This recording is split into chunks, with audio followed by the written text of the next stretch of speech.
Howdy, Undead Nation. This is Half Dead Dads. My name is Chris. I'm Richie. And before we start, let me go ahead and extend an apology to the people that do watch our stuff. Life has happened and it pushed us from making content for a little bit, and hopefully, hopefully we don't run into any issues and we are back. And I want to take this time to say I'm sorry for being sick. Yeah, apparently it's y'all's fault.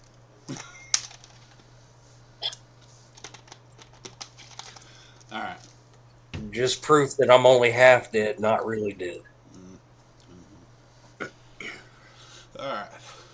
So we thought we would sit there and start our comeback stream, basically, with a pretty controversial topic. So let's get into it. Okay. The main topic of the stream is just going to be trans and trans rights and everything like that. Um, we both hold a strong opinion on that. Let us preface it by sitting there saying what people do in their house in their bedroom. I mean, we're all into some weird crap every now and then. But the I mean, moment that yeah. but the moment you sit there and bring it out into the world and expect everybody to change because of you, and basically shove it down people's throats, that's when you start having a that's when you start producing issues. And Yeah. and our issues, I mean, it's it I mean, just speaking from a scientific thing, it's not right. It's I mean, we're born male and female. There's no there's no there's no trick. You're either born one or the other. I And mean, I could sit there and say that I identify as a billionaire, walk in a bank and tell them, hey, I want to fucking, withdraw $1 billion out of my account. And they're just going to laugh me out of the fucking, bank.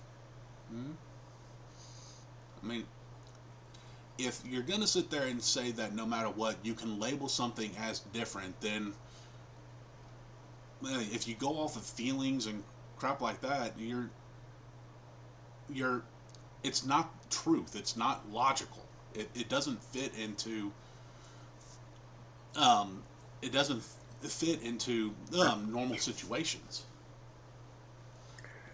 I And mean, my thing is, like, you've got, like, I had this discussion with a couple of people on Facebook the other day, because my friend is like, one of my friends is very liberal and is like, talking about trans this, trans that, and everything else. And I sit there and I'm like, look, as a Republican, I don't have an issue with what somebody does in their private life. The issue that I have is whenever they try to fucking force it on our kids in school, and then they want to sit there and they want to,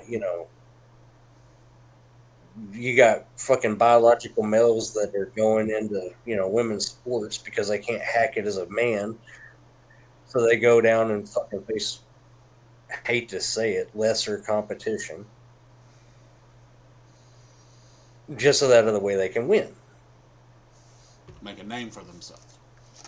which is another fucking product of a fucking participation trophy. But, whatever.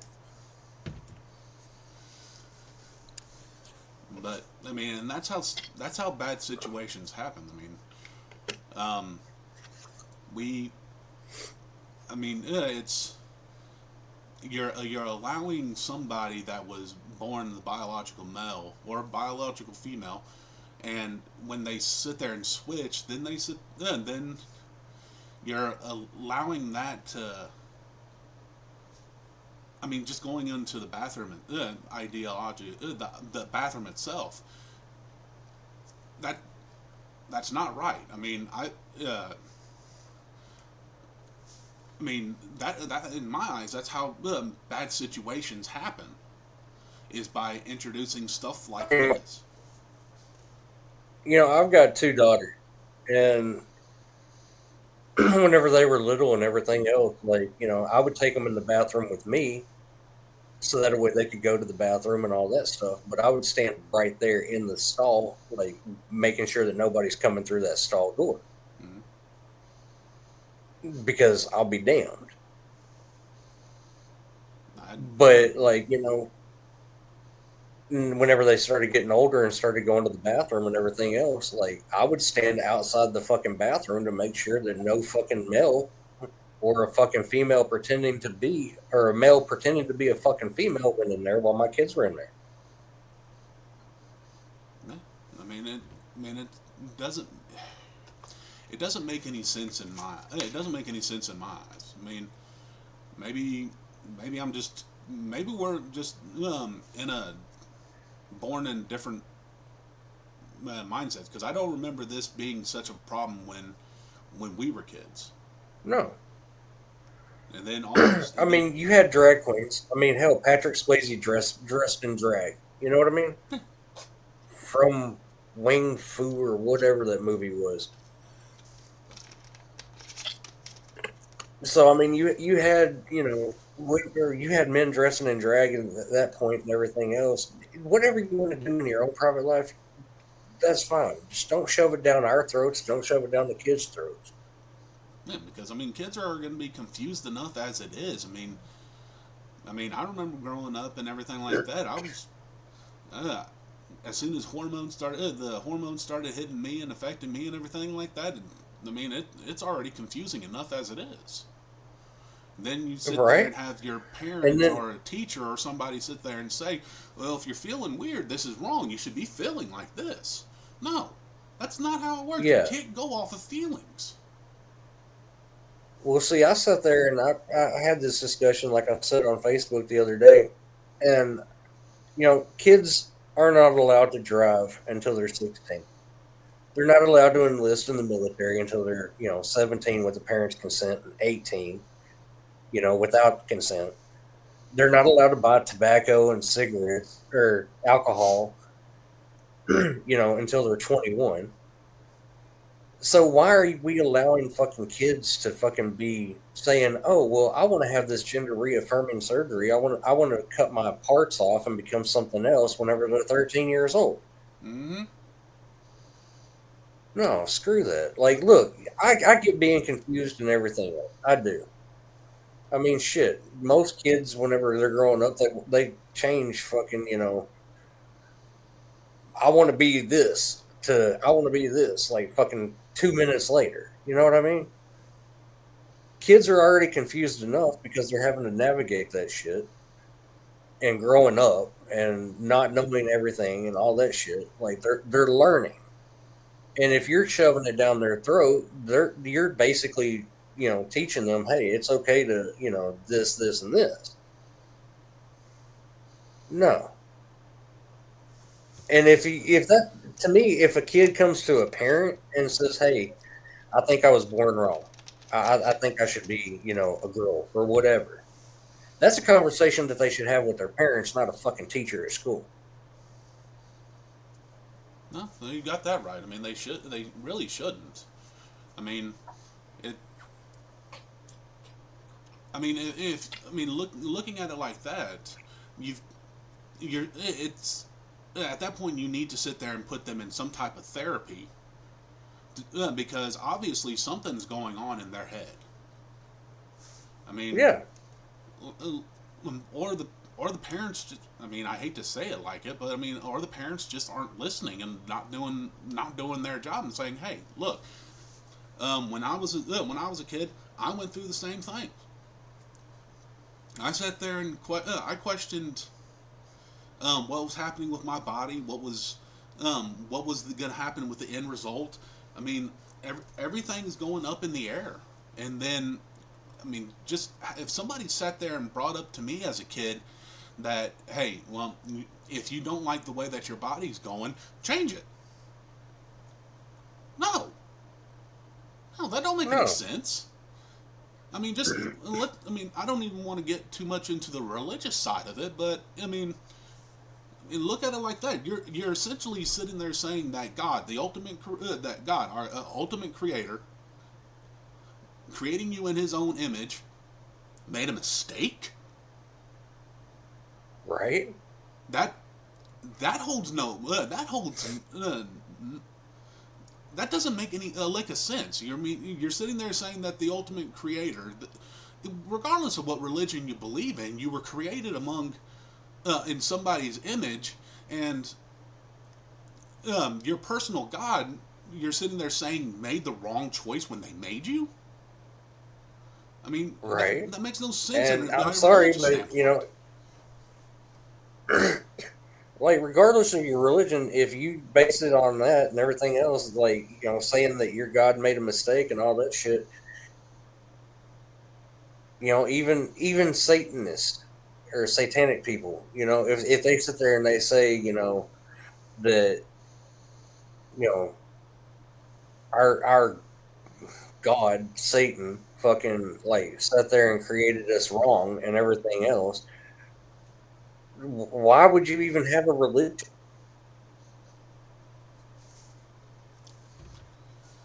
I mean,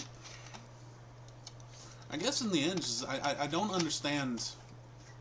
I don't understand where somebody is coming from like that. I mean, I've not But I've not known too many people that are going through transitions or anything like that, but I've heard stories of people sitting there saying they've had this surgery done, and years later they come to regret it because they didn't know yeah, anything. because they thought that this was what was best for them, and then they regret the decision. Hmm? And I sat there and like, one of the things that fucking came up in that discussion on Facebook the other day was, they just want to have the right to live and do this and everything else. And I asked straight up, what rights does a trans person have that as a straight white, I mean, granted, I'm not a Christian, but as a straight white male, what what rights do I have that they don't? And they couldn't answer. There's like literally no answer to that. Matter of fact, trans people, gay people, everything else, do whatever the hell you want to do. That's what we're trying to say. That's your business. Do what makes you happy. I But mean, don't sit there and say that you don't have the same rights as every other fucking American because you actually have more fucking rights than we do. As a straight man, I don't get a fucking protection if somebody attacks me. It's not a hate crime. no, I don't have, any kind of fucking protection against if somebody hits me because I'm white, I can't call it a fucking hate crime. no. I can't do any of that shit. You have more protections as a trans person than you do as a fucking straight white male or And a straight white person.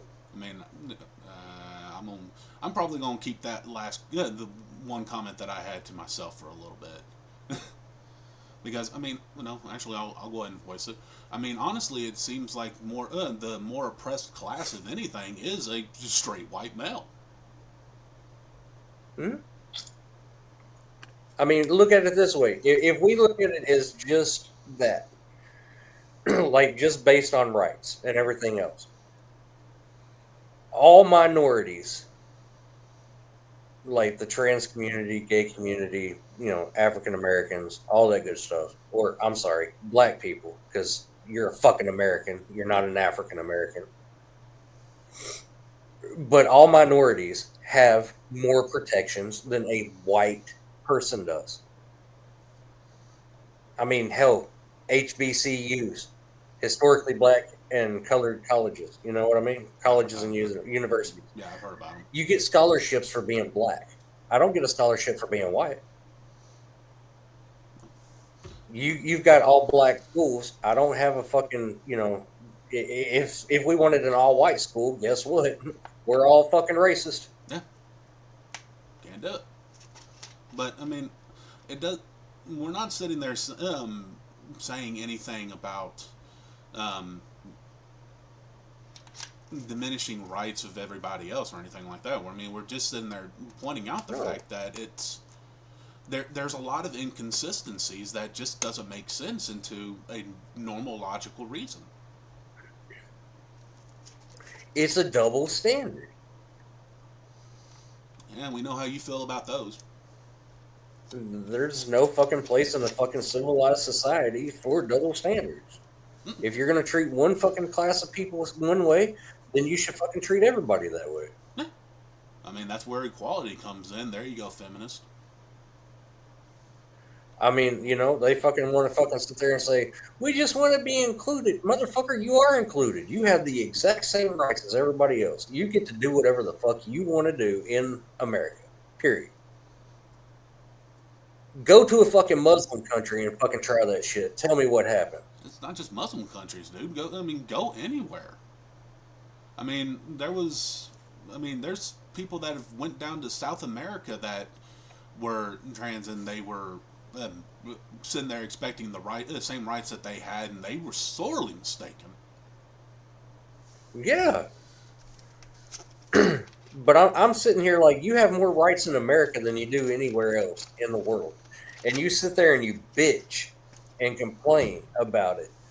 And it's like, we get it. You hate America. You hate Trump. You hate all this other shit. We don't care. Do whatever makes you fucking happy. Don't shove it down our fucking throats. But if you can't sit there and see that you have more rights here and stop hollering, I don't have the right to be included.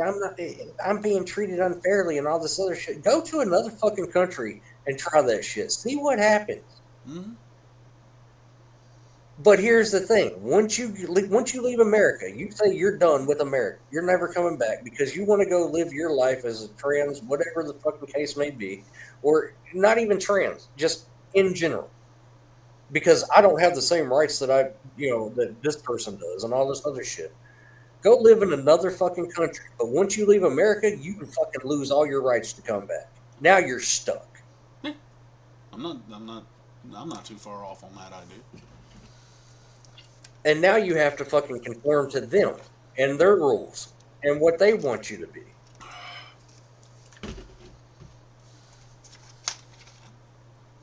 Like I said, just it never makes any sense. I mean, everybody's trying to sit there and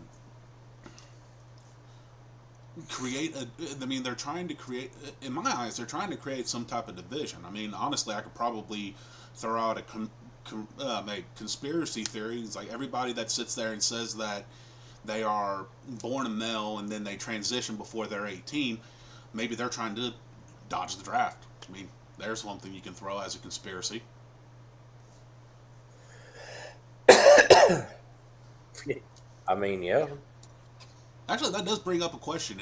If a woman sits, if a man sits, or if a, sorry, if a woman sits there transitions into a male, are they eligible for the draft? Using their logic, they should be.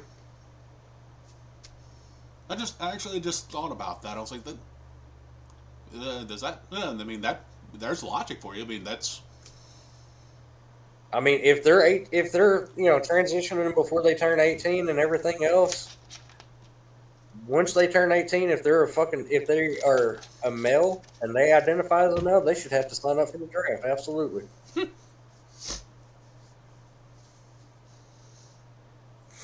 yeah, but that's a perfect world. I mean, in a perfect world, none of this crap would be happening anyway. But, crap.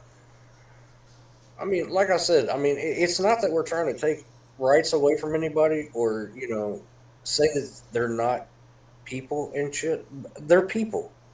It don't matter what you identify as. It don't matter if you're fucking trans, black, Mexican, fucking Native American, whatever. Now, the Native American, I will call Native American Mm, because they were here before everybody else. well, I mean, I mean, I'm part Native American, but I don't. I mean, I don't. I mean, I'm over quarter blood of a tribe. I mean, but I don't harbor no ill will. I mean, but I don't sit there and refer to myself as a Native American. I refer to myself as American. No, I mean I get that, but I'm talking about whenever I'm, you know, if I'm talking about somebody like this, Mm, like I will call a Native American because I'm not going to call them a fucking, Indian Yeah. or an engine or a fucking, feather or anything like that. Derogatory. Yeah. You're an American. You were here before we were. We came and basically stole the fucking land, but whatever. Yeah. But I mean, like that's the only person that I will identify as a Native American. Like, period. Well, I mean, there you go The with the rest whole. of us are all fucking American. I mean, but the thing is you're showing yourself a double standard, dude.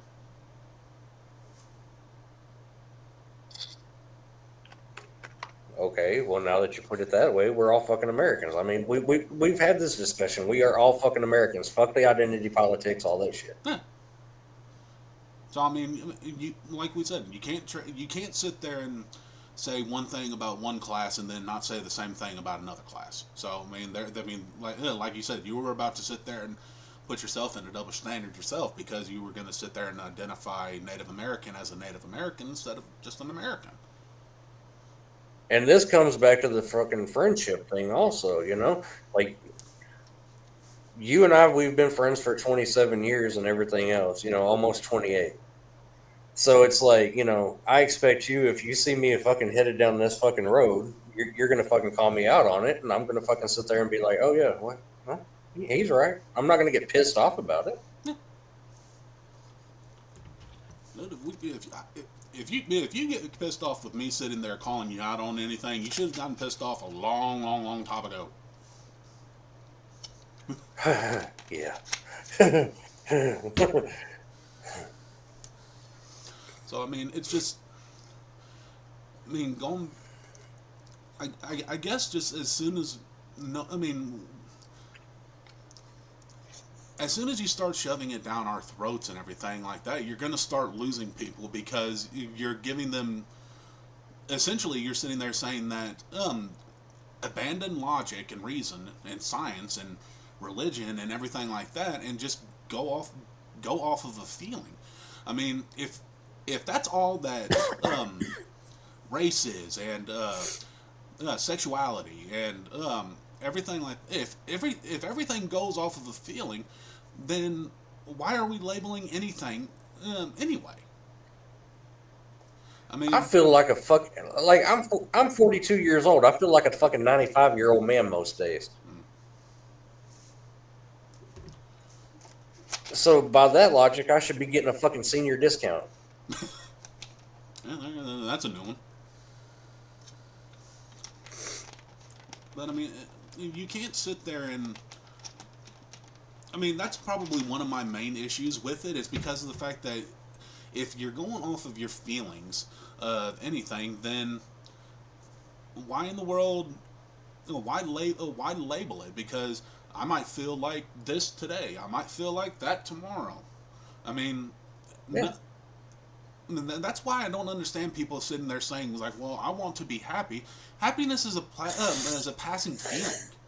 One day you're happy about being this, and the next day I give you the same thing, and you're not happy because you got it yesterday. So I mean, Right? I mean, going off of your own happiness is a bunch of bullcrap because then you're constantly chasing that happiness, and you're gonna sit there, and at some point you're gonna lose to the idea of, well, now what do I have left to be happy about? And you're not um, taking into account these small little things that contribute to it. You're going for the instant gratification. Oh, going back to the feelings thing and everything else. You remember that fucking trend a while ago that, women saying, I choose the bear instead of a straight white man? Yeah.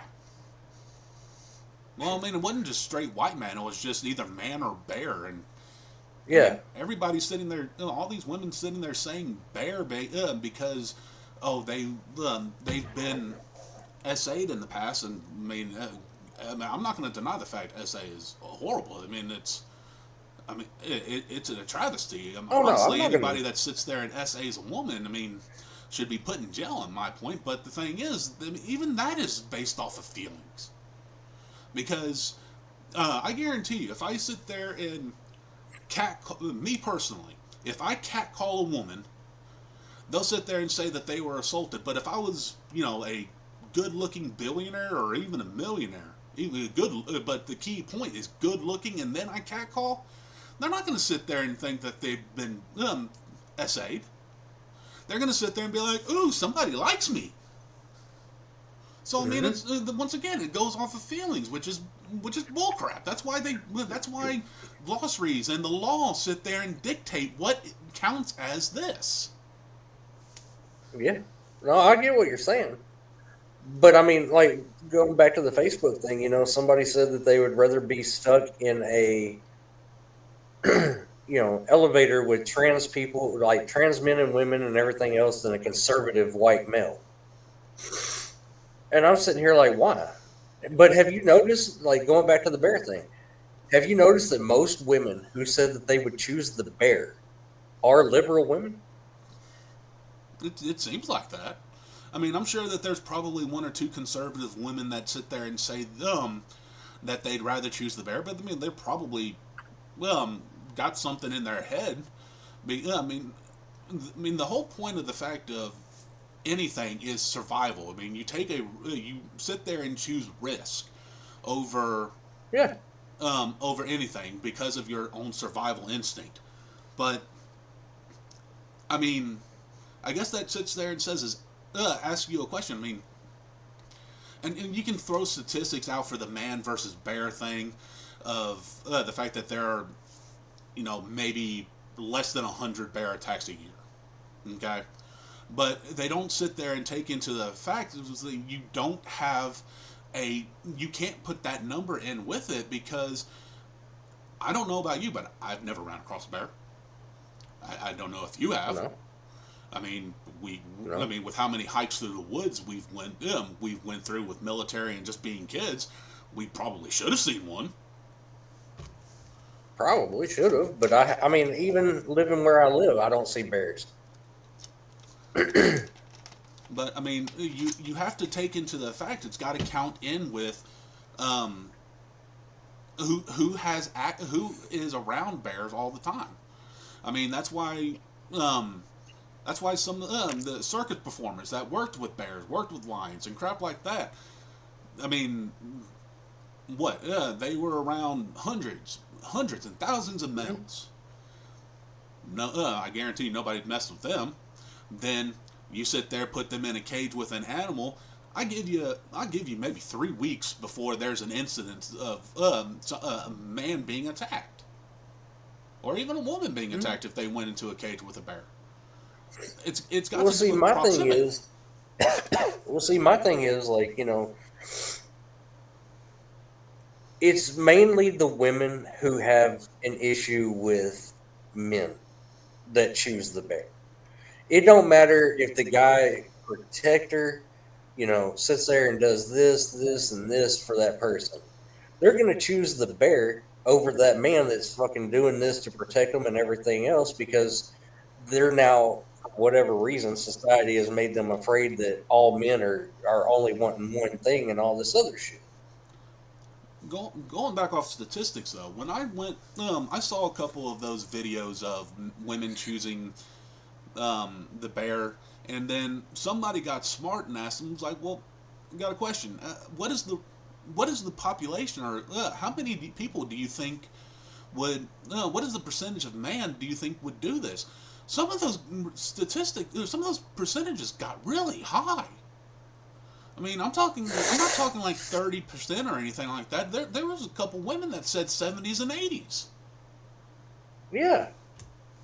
And it's because the fucking left has programmed them to believe that fucking males are the fucking problem. My thing is, if you want to choose the fucking bear, choose the fucking bear. Don't come crying to me whenever that bear fucking attacks your ass. No, I mean, honestly, let's go back off of just people with feelings. I feel like a bear today. I'm gonna go dress up like a bear, go out in the woods, and let nature take care of itself.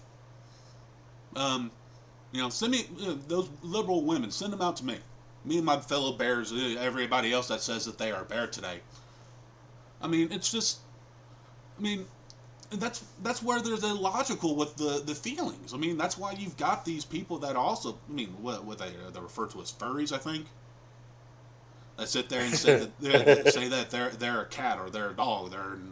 I mean, they're a god. They're an elephant. They're a cow. Who cares? But I mean, it, feelings are going off of a feeling is stupid in my opinion. Now, not all.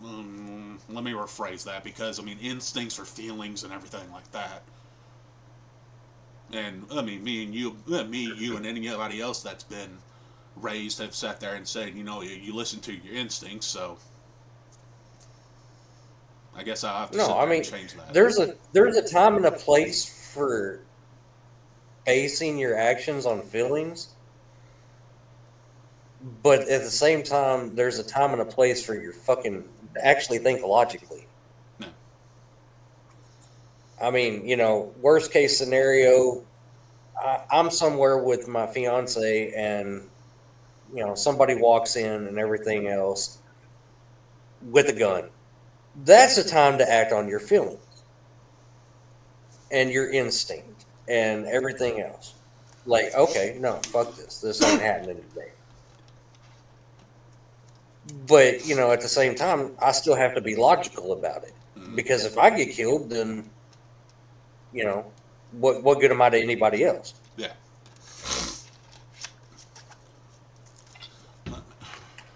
I mean, But a lot of it comes down to the fucking facts that liberals want to fucking sit there and everything's all about feelings. They don't want to fucking take into account any kind of logical explanation as to why this is not this. And as soon as you try to point out legit, like, the logical side of it and everything else, they attack you. hmm? It's like I told the people on Facebook. It's like, it doesn't matter if I fucking sit there. No matter what I say, I can be like, look, do what you want to do in your own private life. That's not good enough for you, because you want me to 100% agree with you, and if I don't, you're going to attack me. Period. I mean, you're not wrong. I'm not going to make everybody 100% happy all the time. I know that. Hell, I don't even make myself 100% happy all the time. I mean, there's days where I'm maybe 50% happy with myself, but I still give my 100 to my partner. Yeah. I mean, that's how it's supposed to be. But it goes back to the whole, it don't, like I said, it don't matter what I say. I'm telling you 100%, I don't give a shit what you do in your personal life. You want to play pretend over there? Play pretend over there. Do whatever. The second that I have an issue with it is whenever you try to shove it down my throat and indoctrinate my kids with it. I mean, and I mean, there's so much that can go into this. I mean, we're just hashing out some of the small things, but I mean, it. I mean, yeah. I guess in the end of the day, I mean, maybe this is a trend, maybe it's a fad or something like that. Maybe here in a few years, stuff will start changing more and more. But Well, honestly, the more people, like, I've seen more people waking up to this shit, and it's like the trend is slowly dying. You only have certain few, and of course they are all on the left side, who are trying to keep it going and making it more of a big deal than what it actually is. Like, that's all it boils down to. They are trying to either cause division or make it into something that it's not. yeah, Nobody in their right mind is like, if I wanted to wear a dress, I'd laugh at you. I would laugh at myself. But still, if I decided one day to wake up and be like, you know what, or not even a dress, let's use a kilt, right? Because Okay. I do have Irish. If I wanted to wake up and wear a fucking kilt, it's my God given right to wear a fucking kilt. Yeah. If somebody makes fun of me for it and everything else, all right, cool, whatever. That's your prerogative. All that good shit. You know, But the thing is you're not going to sit there, stop the guy, and say, "Oh, yeah, I felt, I'm feeling pretty today, so I wore a kilt." right? Or I'm feeling especially Irish today. You got to So I remember, if you're just wearing a decided to kilt, you do got to carry a this. bottle of some whiskey or something like that. Or a bagpipe on one hand and a bottle of Jameson in the other. Yeah. It's not my job to explain anything to anybody. If somebody has a fucking issue with it, that's their fucking issue. Mm-hmm. If they want to fucking sit there and if they want to ask me a question, I'm gonna be like, well, I felt especially Irish today, so I just fucking felt like throwing on the kilt. Hell, it's 60 degrees outside. I wanted the boys to fucking breathe. Hopefully, you're wearing something under the kilt. Oh no, never. But I mean, it's. But it's like if you wanted to wear a dress. I'm gonna look at you a little weird and be like, "The fuck are you doing?" You know what I mean? But I think I'd look good in a if you wanted sundress. to do that, A pretty little sundress. I think I'd look pretty good in it. I mean, that's your prerogative. I'm not gonna sit there and tell you you're fucking retarded for it. And that's something else I have an issue with. Fucking everybody fucking sitting there fucking getting offended because of words that you say. Well, I mean, if I say something about you do got to. I mean, you do got to remember the fact that words carry power, and I mean it's no. I mean words feed feelings. That's all it is. Okay, no, I can agree with that one.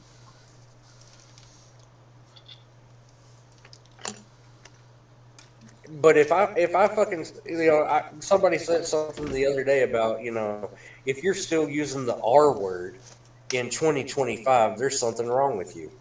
I'm sorry, I'm 42 years old. It's part of my fucking vocabulary. I mean, if I see something that's fucking retarded, it's fucking retarded. I mean, we threw it around as kids, teenagers. That was some of our verbiage that we used to put down somebody. Shit, you called me fucking retarded for sleeping with that one fucking person. You were. Yeah. But that's not us sitting there fucking. That's not us fucking saying it to fucking intentionally hurt somebody. No, it was sitting there just pointing out the fact that you made an idiotic mistake. Yeah. I challenged your mistake. I sat there and called you on it, and I sat there and said, "Hey, you're acting like this." Yeah. And that's what I'm supposed to. That's what I'm supposed to do as a friend. I'm not supposed to sit there and be like, "Oh, dude, exactly. you made the right decision sitting there having sex with this woman." You were pretty fucking retarded too. So. Yeah.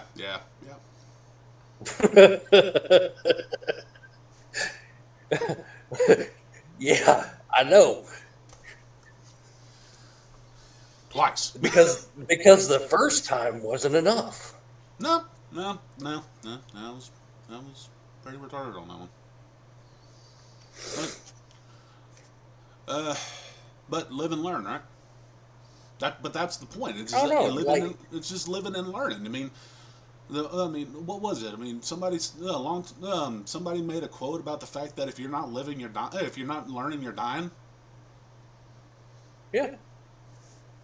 The moment you stop learning is the moment you're dead. Yeah. Hell, every day there's something that I learn. Like, even if it's a video game. You know what I mean? Like, I'm a big time gamer. You know what I mean? I'm having to constantly learn about new shit in my fucking video games every fucking day. Mm-hmm.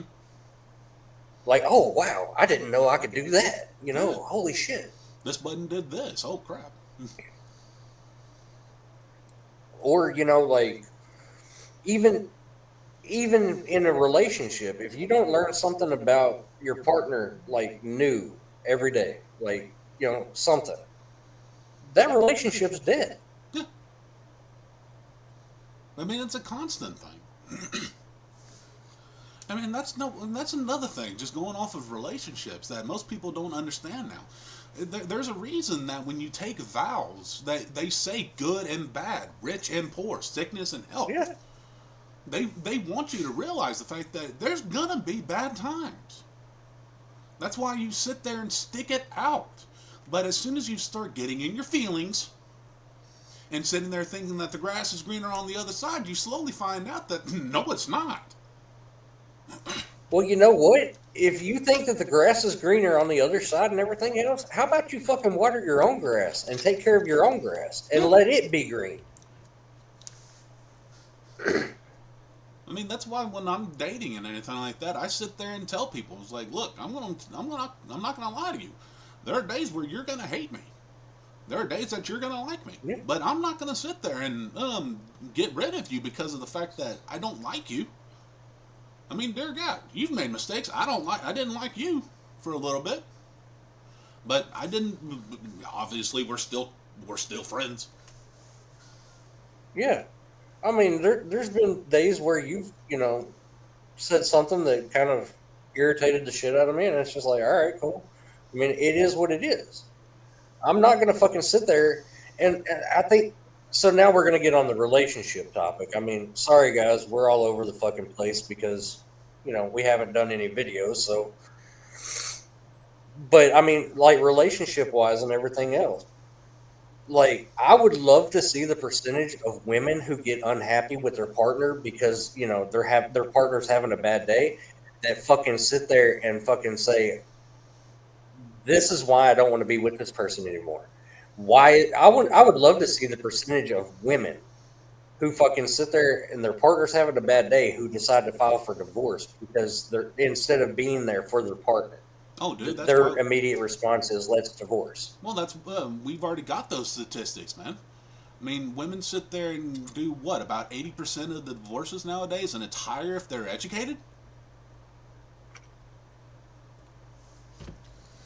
I mean, Well, you and see, most you of the look at reason. percentages. I don't. Well, I mean, I know one of those stupid factoids that you just sit there and find and listen to. But I mean, I sit there and do my due diligence and double check the facts. But that's the thing. I look into crap. I want to know what the hell the reasoning is for most of it. I mean, it's just like, and most of the reasons because of the fact that they're unhappy.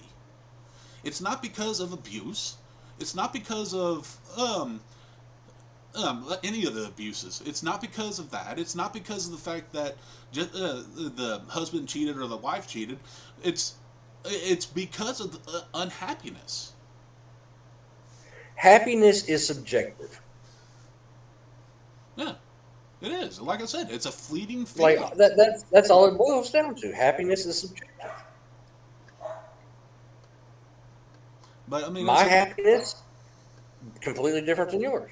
yeah, and that's the thing is that it's at the end of the day, it's your job it's your job as a man and a wife to sit there and be like, hey, all right, obviously something is wrong in our relationship. We need to fix it, and that doesn't require You loads and sit loads. down and you talk it out. Yeah, that doesn't require loads and loads of conversations with a therapist. It just it's a conversation between the two. As soon as you add a third party into it, And you find some. No matter what, you're gonna you go to a therapist, regardless of the fact is like, hey, there's no judgment. They're gonna judge. yeah. Or So the second that you bring your friends into your relationship and you start listening to what they have to say, that ruins it too. I mean, don't get me wrong. Me and my fiance, we've had some issues. I mean, I talk to you about yeah, it, but I sit there and I listen to you, and then you give me the actual logical. Hey, look, this is where you fucked up. hmm I You ask. need to go do apologize for this or whatever the case may be. This is where you fucked up, which gets me in my head like, okay, this is where I fucked up. Yes, I handled that wrong, whatever the case may be, and all this other shit. But if a woman goes to her fucking friends, they are automatically more inclined to sit there and say, leave him. You deserve better. You fuck him. Well, that's the whole difference between men and women friendships, man. I mean, guys sit there and say, call each other out on their crap. That's what we do. We don't sit. I mean, you sit. Just think of it just a basic conversation between two girls and two guys. Two guys. Hey, I look fat. Go to the gym. That's guys. They're right there. I mean, Yeah, we're gonna sit there and come up with your solution. Okay, you feel fat. Go to the gym. Walk. Eat less. Do this. Here's your reasons of. Here's your solutions to your said problem. Two women talking. yeah, Oh, I'm fat. No, you're not. yeah. So you're gonna lie to your friend? What kind of friend is that? I mean, like I'm not saying I'm fucking scrawny by any means. You know what I mean? Dude, you can sit My there and tell. fiance's happy with me. I'm happy with me. Dude, I mean, you can sit there and look at our screen, look at the screens, and sit there and say, "Hey, you're a little chubby. Chris is a lot chubby. However, I'm losing weight. I'm actually feeling better about that. I mean, 30 pounds down in 2 months. I'm happy about that." Well, I mean, yeah, I'm happy for you too. I'm like that. I told you the other day whenever you told me that was good. Hmm? I mean, I'm happy with where I'm at. You know what I mean? Like, do I wish there were some certain things that weren't like they are? Absolutely. And I'm working on it. I'm doing what I need to do to fucking feel better about myself. Meh. But that's the difference. We take accountability and we find solutions. We don't sit there and blame it on anybody else. It's my screw up. Yeah.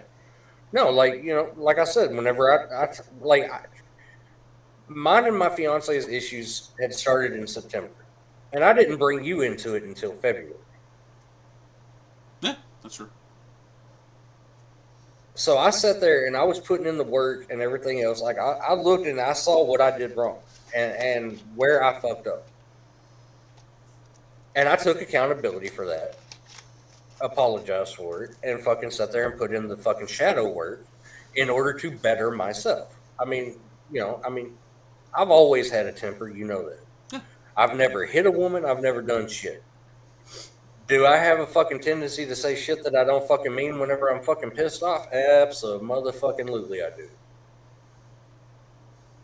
So I mean that's what it was. I said a whole bunch of shit that I didn't fucking mean. And you were, And I said it because I knew it would do the most amount of fucking damage to her. yeah. And whenever I was pissed off, I don't give a shit if I damage you or not. And the thing is, as soon as you sat there and brought me into it, and first words out of your mouth, I mean, I didn't have to drag it out of you, but I sat there and told you, okay, well, I mean, obviously you sat there and know what you did wrong. I mean, you did this. You sat there and said these things. I mean, anybody at any point would Yeah. sit there and be like, hey, okay, well, here you go. Here's the reason that you did it. Okay, now here's how you fix it. But Yeah. I mean, I didn't let you off the hook. I sat No, there and you told you. you never do. Like I mean, I told you exactly what happened. And that goes back to, in my previous relationships, at least 95% of those relationships, the woman leaves out what it is that they did to get it to that point. They Mhm. just talk to their friends about my Yeah, reaction. this is what this person did, and this is how it made me feel. This is how it and this is what's I feel needing to happen. I need your I need your okay to do this. Essentially, Yeah. they Instead of want. telling them what instead of telling them the entire story, Hmm? like this is what I did, this is his reaction, all this other shit, and holding themselves accountable and having somebody hold them accountable. Well, I mean, They what? want somebody who's going to fucking sit there and be like, "Here you go." Yeah, they want yes. They want yes people. So I mean, that's the whole thing. I mean, I sat there and when you started telling me about the problems that you and her were having, what did I say? I asked questions. I asked questions about places, what happened, what was the reaction, what led up to it, what happened after it. I sat there and went into a kind of a cop mode and got as much information out of you as I possibly could. And then I even think I spoke to her and got her side. And I sat there and was like, okay, well, obviously you both were in the wrong. And I called you out on it. I called both of you out. Well, see, that goes back to what I've always told her. And, I mean, I wasn't always the best at it and everything else. But whenever you get in a relationship, like, you're my brother. Whether we're blood or not, you are my brother. Yeah. Period. My friends become her friends because she is an extension of me. Mm-hmm. Which means I have no issue you having her number, her having your number. Y'all can talk. Y'all can do whatever the hell you want to do. You know what I mean? Yeah. Short of certain things. Yeah. No. It's which I know would never fucking happen. Yeah. When I talk to your girl, it's strictly business. Hey, well, she'll send me a message that you did this. I'm like, okay, well, let me find out what's going on. And then after that, I'm done talking to her. Or, like she'll send you pictures of dinner and everything else, which, I mean, it's fine. There's a friendship there. You know what I mean? I might have to tell her, it's like, I'm not a foodie person like that. I don't do that crap. But, I mean, it's one of those things where it's an extension of me. Yeah. Just like, if you were in a relationship, you would have them be like, look, here's his number, all that good stuff. Yeah. I'm not going to fucking do anything that I'm not supposed to do or say anything that I'm not supposed to say. And if you're having a fucking bad day and she can't figure it out, all she has to do is pick up the fucking phone, call me, and be like, look, what's going on? Yeah. And then I'm going to fucking get to the bottom of it. Mm-hmm. That's pretty much how it's supposed to work. My friends automatically become her friends automatically become my friends. Should. Huh? Should. Should, yes. They should. You know what I mean? And then, obviously you got your friends, together and all that good stuff. Yeah. But, okay, that leads to another thing. Should a person who's had sex with somebody else still remain friends with that person? No. You can't. There's always going to be feelings there. You're gonna sit there, and no matter what, you're gonna remember. Oh, at this point, me and him, or me, him, or me and her sat there and had sex. And especially if it happened multiple times. You can't. No, I agree. I 100% agree. Yeah, you can't be friends with somebody that you've sucked. I'm sorry, but if I'm friends with somebody that I fucked, and I'm now in a relationship, you know what I mean? Like, I'm engaged, right? Yeah. If something happens between me and that relationship, I know I have a fallback. And that's the thing. You're not supposed to have a fallback. Exactly. You're not supposed to sit there and have doubt in some type of relationship. Then you're going to constantly have that doubt. Exactly. I mean, my thing is like, as my personal thing, you know what I mean? I cannot be friends with anybody that I fucked, period. Like, it's just not going to fucking happen. Huh. Because I'm not going to fucking, do that to my partner. That, to me, is disrespectful as shit, and there's no place in a relationship for it. No, I mean, questions are going to be asked, and people are going to get jealous. That's why I don't understand how poly relationships work. I mean, I really don't. Poly, open relationships, I mean, somebody is going to end up being jealous, and there's, once jealousy happens, anger comes into play, and then resentment, and then all this, and then then the relationship is squat. I mean, don't get me wrong. Doubts in a relationship are normal. Yeah, they're going to happen. Especially after any kind of fucking argument, fights, whatever. Yeah. If it is fundamental. There's different types of fights. If there's a fundamental fight in a relationship, it's based on what the relationship is, the foundation of of that relationship. Okay, I'm following. If you're having doubts in that, bye.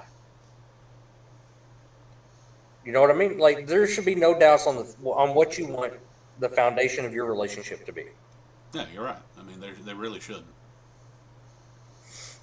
Like you have to have the same beliefs, or at least have had the discussions and come to some sort of a compromise on those foundational beliefs, on those core beliefs.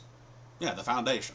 Now, yeah, now if you fucking sit there and I have a doubt after a fucking fight, which isn't related to this and everything else, then that's the point that you sit down and you talk to your partner like, hey, look, I'm trying to understand where you're coming from.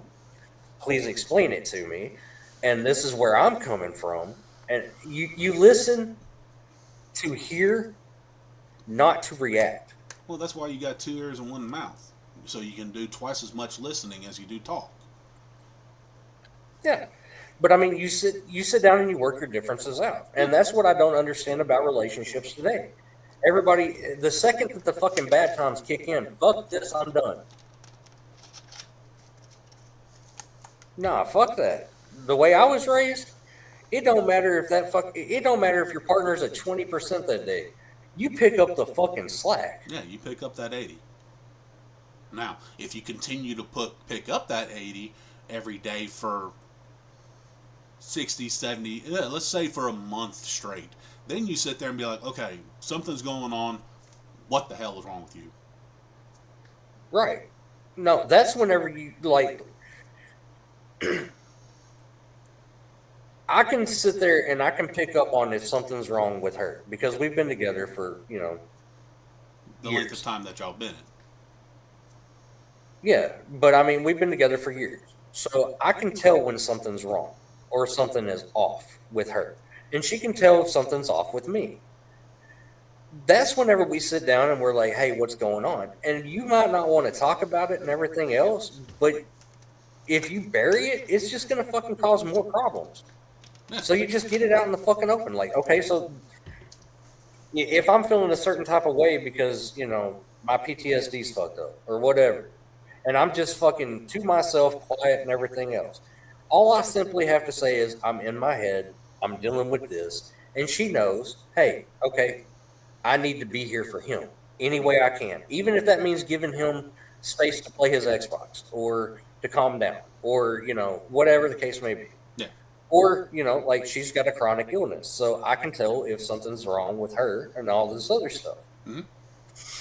Or, if she is having a mentally off day and everything else, I know, hey, I need to step up and take care of this. Like, I'm going to let her relax. I'm going to take care of this and everything else. You know what I mean? That's the way a relationship should That's how be. it's supposed to work.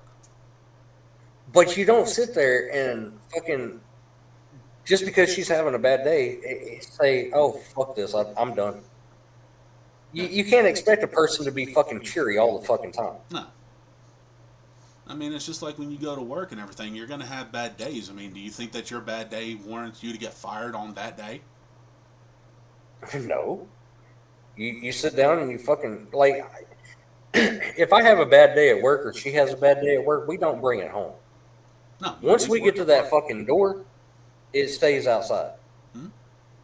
Now, if I ask her what it was that happened and everything else, it's because I'm asking her to tell me and include me in her life. And then I'm going to, based on what it is, either give her some advice or just let her vent. And most of the time, it's just venting that's needed. I mean, like if you ask your partner, hey, how was your day? All that good stuff. And they fucking sit there and they just fucking vent. That's all it is. They just needed to vent to get it out. And people take it personally. Yeah, that's another issue. I mean, everybody I've been in 1 or 2 relationships where, somebody would ask me how my day was, and I sit there and be like, well, I wasn't happy at work because everything was coming at me, so quick, so fast that it sat there and sent me out elsewhere in my head, and then it's okay. Well, I mean, and somehow they wrapped it into their head and was like, oh, okay, well, obviously he's mad at me. How the hell does that make sense? Yeah. Or, you can sit there and be talking about, like, one of our, shows and everything else, and I'm just gonna go ahead and, Yeah. say it. She took it kind of personally, even though it was a strictly hypothetical.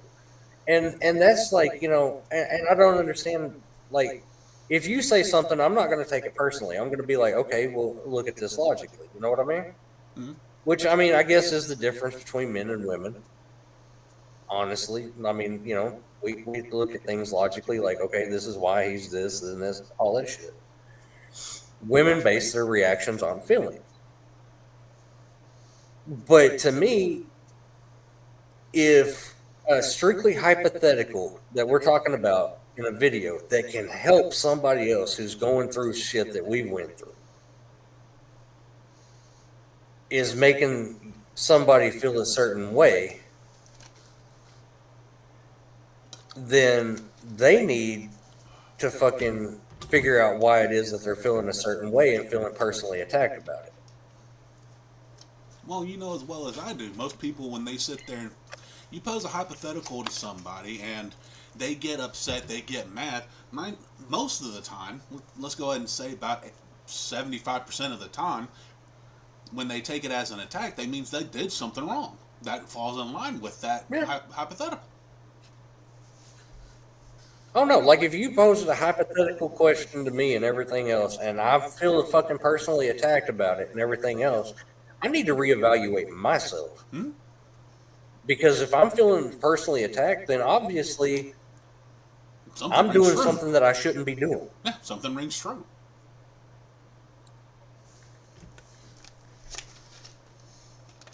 But I mean, therein lies the logical versus the fucking feelings part of it. Yeah. You know what I mean? Yeah, and I mean, that makes sense. I mean, all of it does make sense when you throw it through some type of logic thing. The only reason you're getting upset by A is because you've done something, if not A itself. Yeah. I mean, that's why I pose hypotheticals all the time to people that I date. I mean, you've got to nowadays.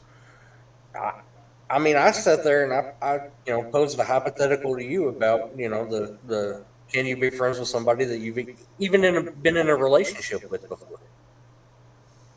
Yeah. Yeah. And I've tried it a couple of times. Guess what? Failed miserably. Yeah. So that's why I came up with that thought and was like, okay, yeah, you can't. If I've had sex with somebody, then I can't be a friend. That's why I can't even do the friends with benefits. I mean, that doesn't make sense in my head. But see, like, you and I are the same on this. But here's where men and women differ philosophically. Okay. On this topic. All right. We can't be friends with anybody that we've had sex with or dated or anything else. Because even though there's no feelings on our end and everything else,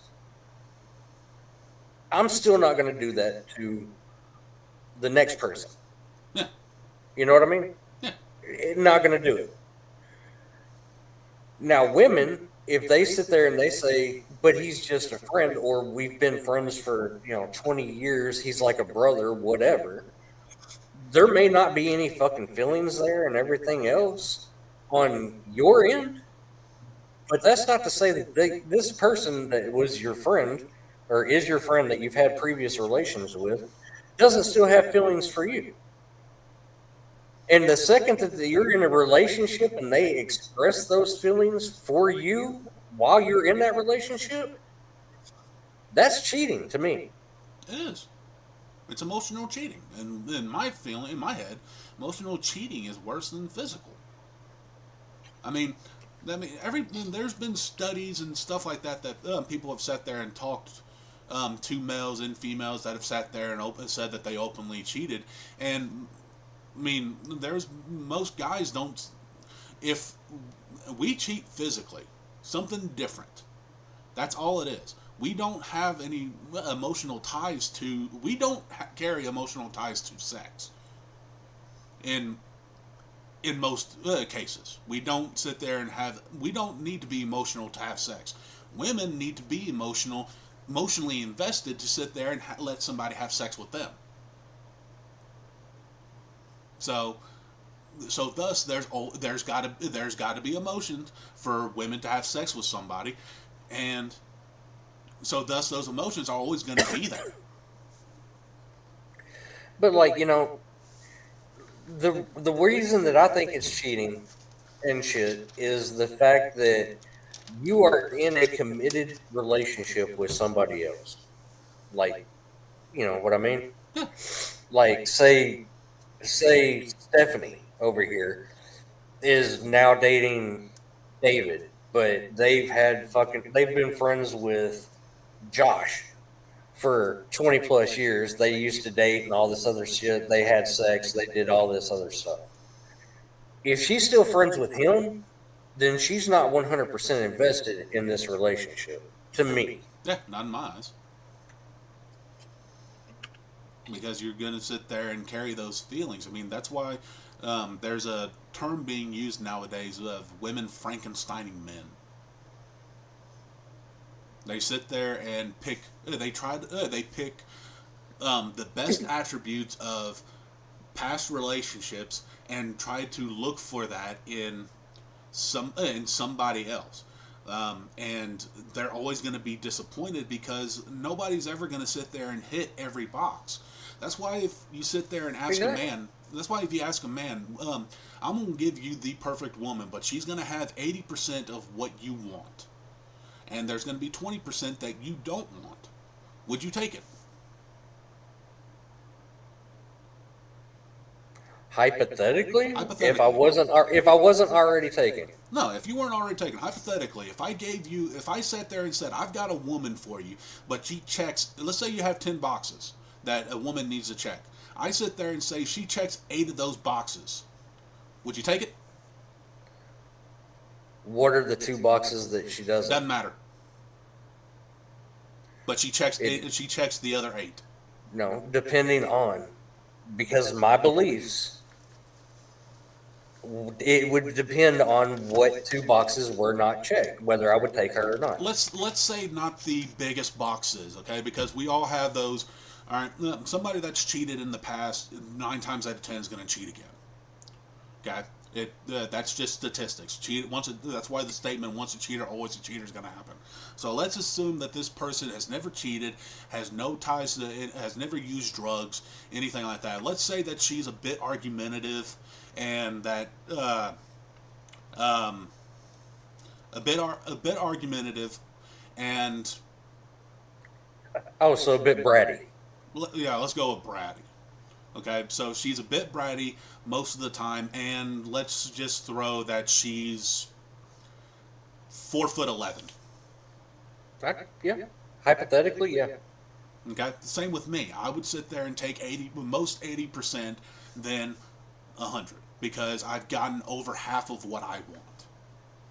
Okay, women, you sit there and say, I'm going to give you 80% of your dream guy. Would you take it? A lot of women won't. They'll sit there and be like, "No, I want 100% of what I want because it is what I deserve." Yeah. Okay, and that just leads on to more topics. I mean, you know what my new favorite question is to women? All right, and this has been a following trend for a while. What the hell do you bring to the table? What do you bring? How can you yourself personally affect my life for the positive? Okay? Well, see, my thing is,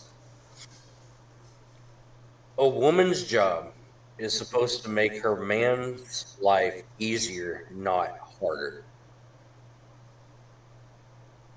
Yeah. Like, granted, I understand everybody's going to have arguments and all that shit. It's just fucking part of it. You know what I mean? Yeah. But ultimately, her job is to make my life easier. And my job is to make her life easier. Not more add more stress to make her fucking feel a certain way and everything else. And that's why I believe that that's something that you should talk about in the first 3 to 6 months of dating. To where you can sit there and come to some sort of an agreement or, see where you differ and everything else and see if it's one of those things. And I don't believe that you should be fucking fully 100% like, I'm not saying go and fucking date multiple people at the same time. No, I've never been a that big gets proponent of confusing. that shit. I've never been a big proponent of that. Like, never. To me, if you're talking to somebody, you're committed to that person. Yeah. That don't mean go talk to somebody else and everything else, while you're talking to this person, because that's cheating. In my eyes, yeah. I mean, but the thing is how soon after you sit there and start dating somebody do you sit there and tell them, hey, look, this is what I'm wanting, and if you can't, look, me personally, I usually give a woman 3 dates, okay, and at the end of the third date, I'm gonna know pretty quickly if I like you or not because um nowadays you don't sit there and pick up women from let's anywhere and then instantly go out. Most people don't do that nowadays. It's not about it's not about sitting there doing the cold calls. It's everything's on apps nowadays.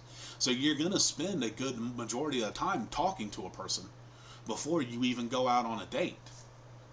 So I sit there No, and like, I mean, I sit there and tell people right off the bat, hey, this is what I'm looking for. If you can't do it, then what are we doing? I'm not looking for a relationship that is not going to go anywhere because I'm not going to show my kids, hey, you're going to play the field, do this. No, I'm not going to do that. you know, And that actually brings up a funny question I wanted to ask you earlier. Um, but we'll get back to that in a second. But I want my kids to sit there and see, hey, this is what a successful relationship looks like. This is what you need to strive for. Okay, and that's what I want my kids to see. That's what I saw. That's how no, what I saw growing up. I saw my mom and dad together, and and I know they had fights. I'm not that dumb. I know they had fights. I know they had hard times. I know that I know this, and my parents made it work. So I yeah, sat there and had the idea of, okay, this is what a relationship is supposed to look like. And then, later on in life, I came up with my own values, my own ethics, and everything like that, that coincided with my family. And I'm like, okay, this is exactly what I want, but I want to tweak it a little bit because it doesn't fit my mindset. Okay? My parents both worked. I don't think a woman no, I get it. I don't think a woman should work. I really don't. If I can sit there and bust my butt working 60, 70, 80 hours a week to sit there and bring not only stability but money and carry every bit of that stress with me so that my wife doesn't have to do it, where the hell am I wrong? No, I'm not saying you are. But the question I wanted to ask you, if you were single with your life right now, would you date a virgin? Of well, what? A virgin.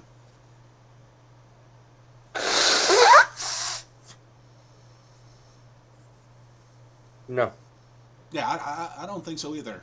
And I'm gonna sit there and tell you why on my end. To me, I don't deserve it.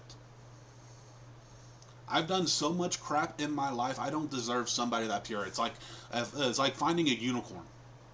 Okay, and in my head, I don't deserve that damn unicorn. That's why my list of I've shown you my list of 10 things that I want in a woman. Okay, Do I sit there and put that on there? No. I do have a body count limit, but I don't want me personally. I don't want a virgin because I'm not worthy of it. Well, I mean, using your logic, then I don't deserve my fiance. I mean, don't get me wrong. She's not a virgin, but I mean, her body count is less than 5. But body And count, I've done some horrible fucking shit in my fucking life. we all have. And I mean, I've even told her about some of the fucking shady shit that I did. I mean, I told her how I dated 2 fucking women at once. And I called you a Wasn't dumbass for something that I too. was proud of. Not something I was fucking proud of at all. Like, I felt like shit about it. But, and that's why whenever you said, 90% of people who cheat again, it's not factual. I mean, granted, yes, it could happen, but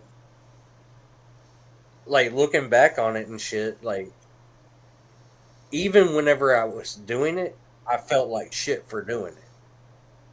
And you noticed whenever I felt like shit for Mhm. doing it.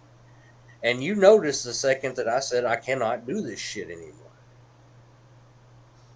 Yeah, but the thing is well, the reason the statistic lies is okay. There's always going to be outliers. That's why I don't say it's 100% of the time. I sit there and say that it is 90% because it's a high number because most people sit there and it's like, hey, I got away with it once. Let me try it again. And They're always to up for me, that. to me, once you're with the person and you're fully fucking committed with that person and you're 100% sure this is what you want, that fucking thought should never be anywhere in your fucking mind whatsoever. No, it really shouldn't. But I mean, like I said, that's why there's outliers. I mean, nothing is ever in a monolith. Nothing's ever 100% accurate. I mean, the only thing that's 100% is the fact that we need oxygen to breathe. That's not even 100%. Because think about it. What if oxygen is poisonous and it takes us anywhere from 75 to 95 years to kill us? That's fine by me. I don't want to live that long. I mean, I'm just saying. What if oxygen is poisonous and is actually poisonous, and it takes that long to kill us? No, I mean, you got a point. But the thing is that at the moment is what we need to survive. We need air. We need water. We need some type of food in our system. Okay, everything else, those are what's needed. Those are 100%.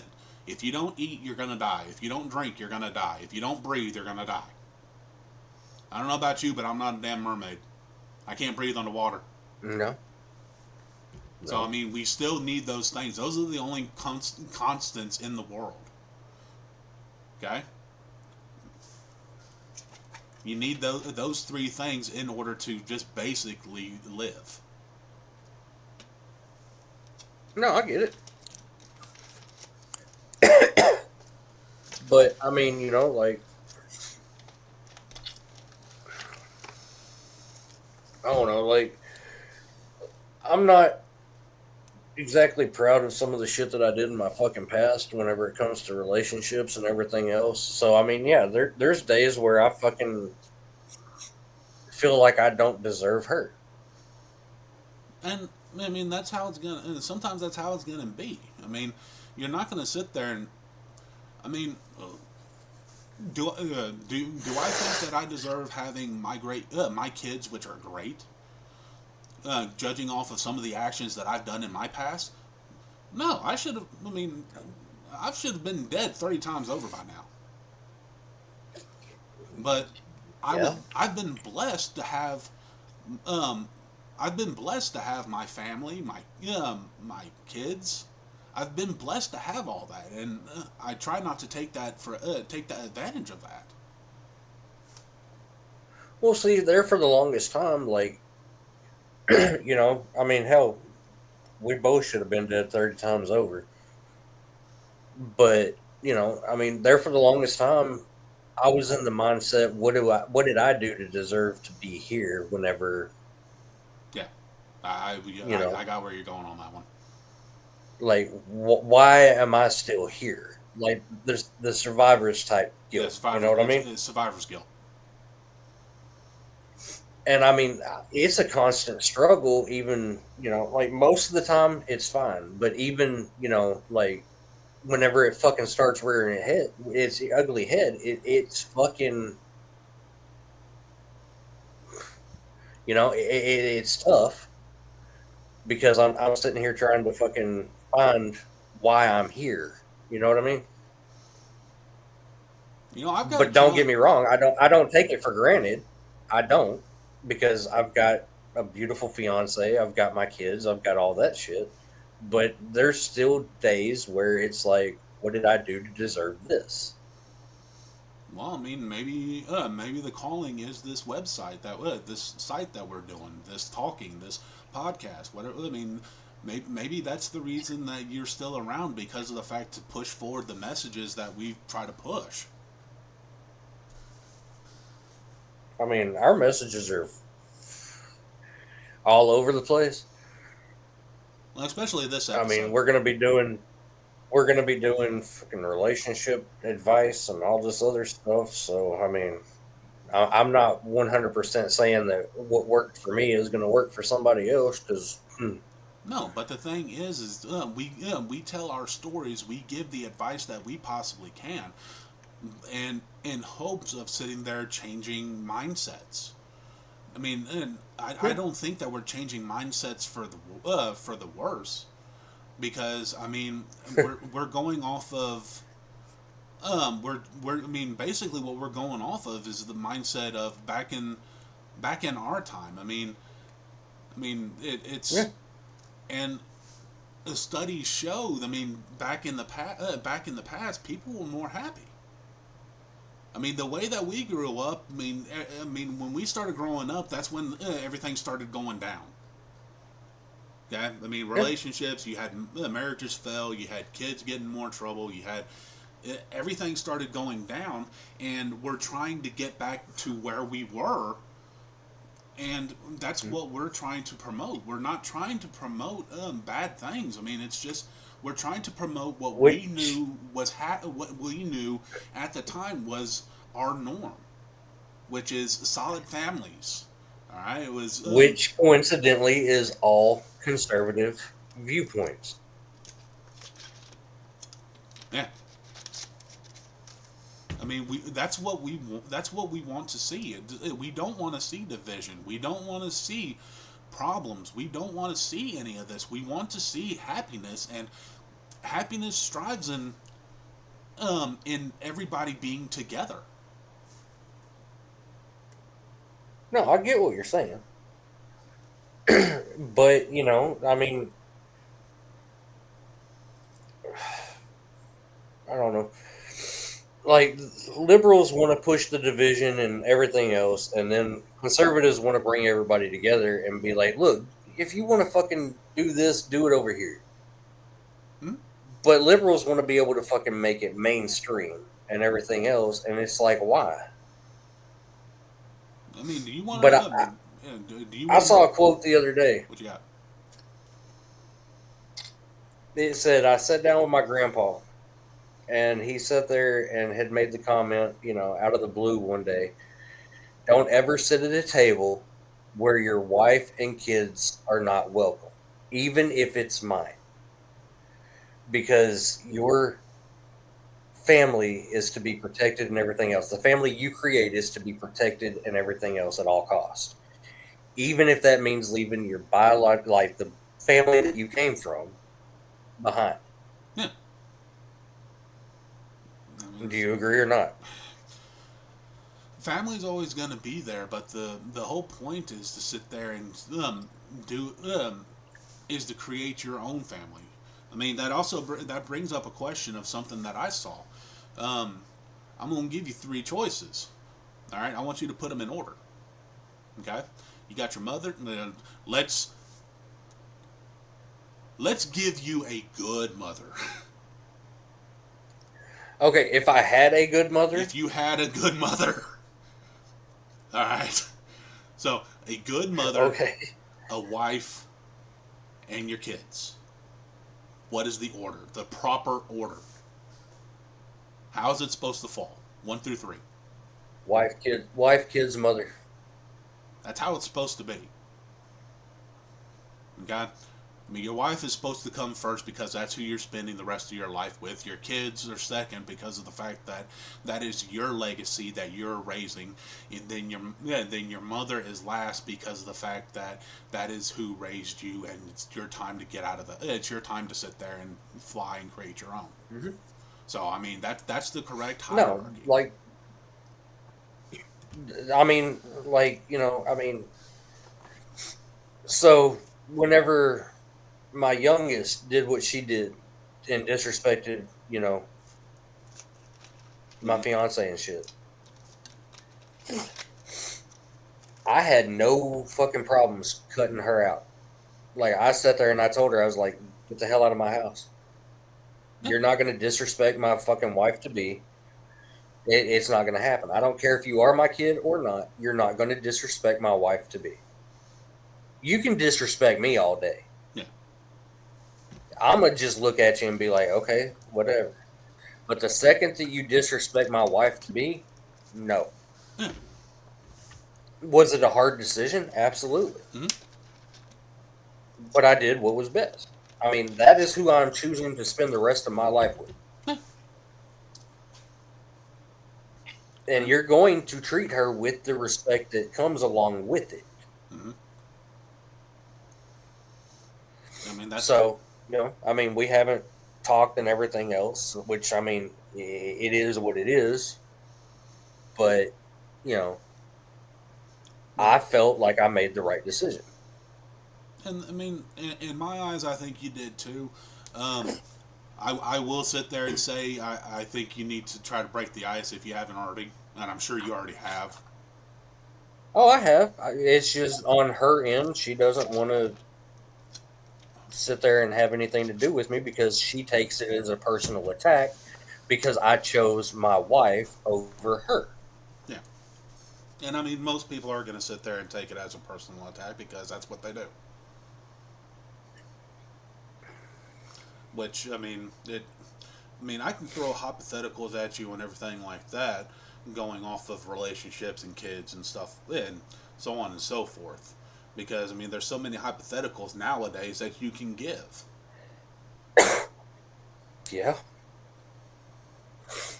I mean, I sat.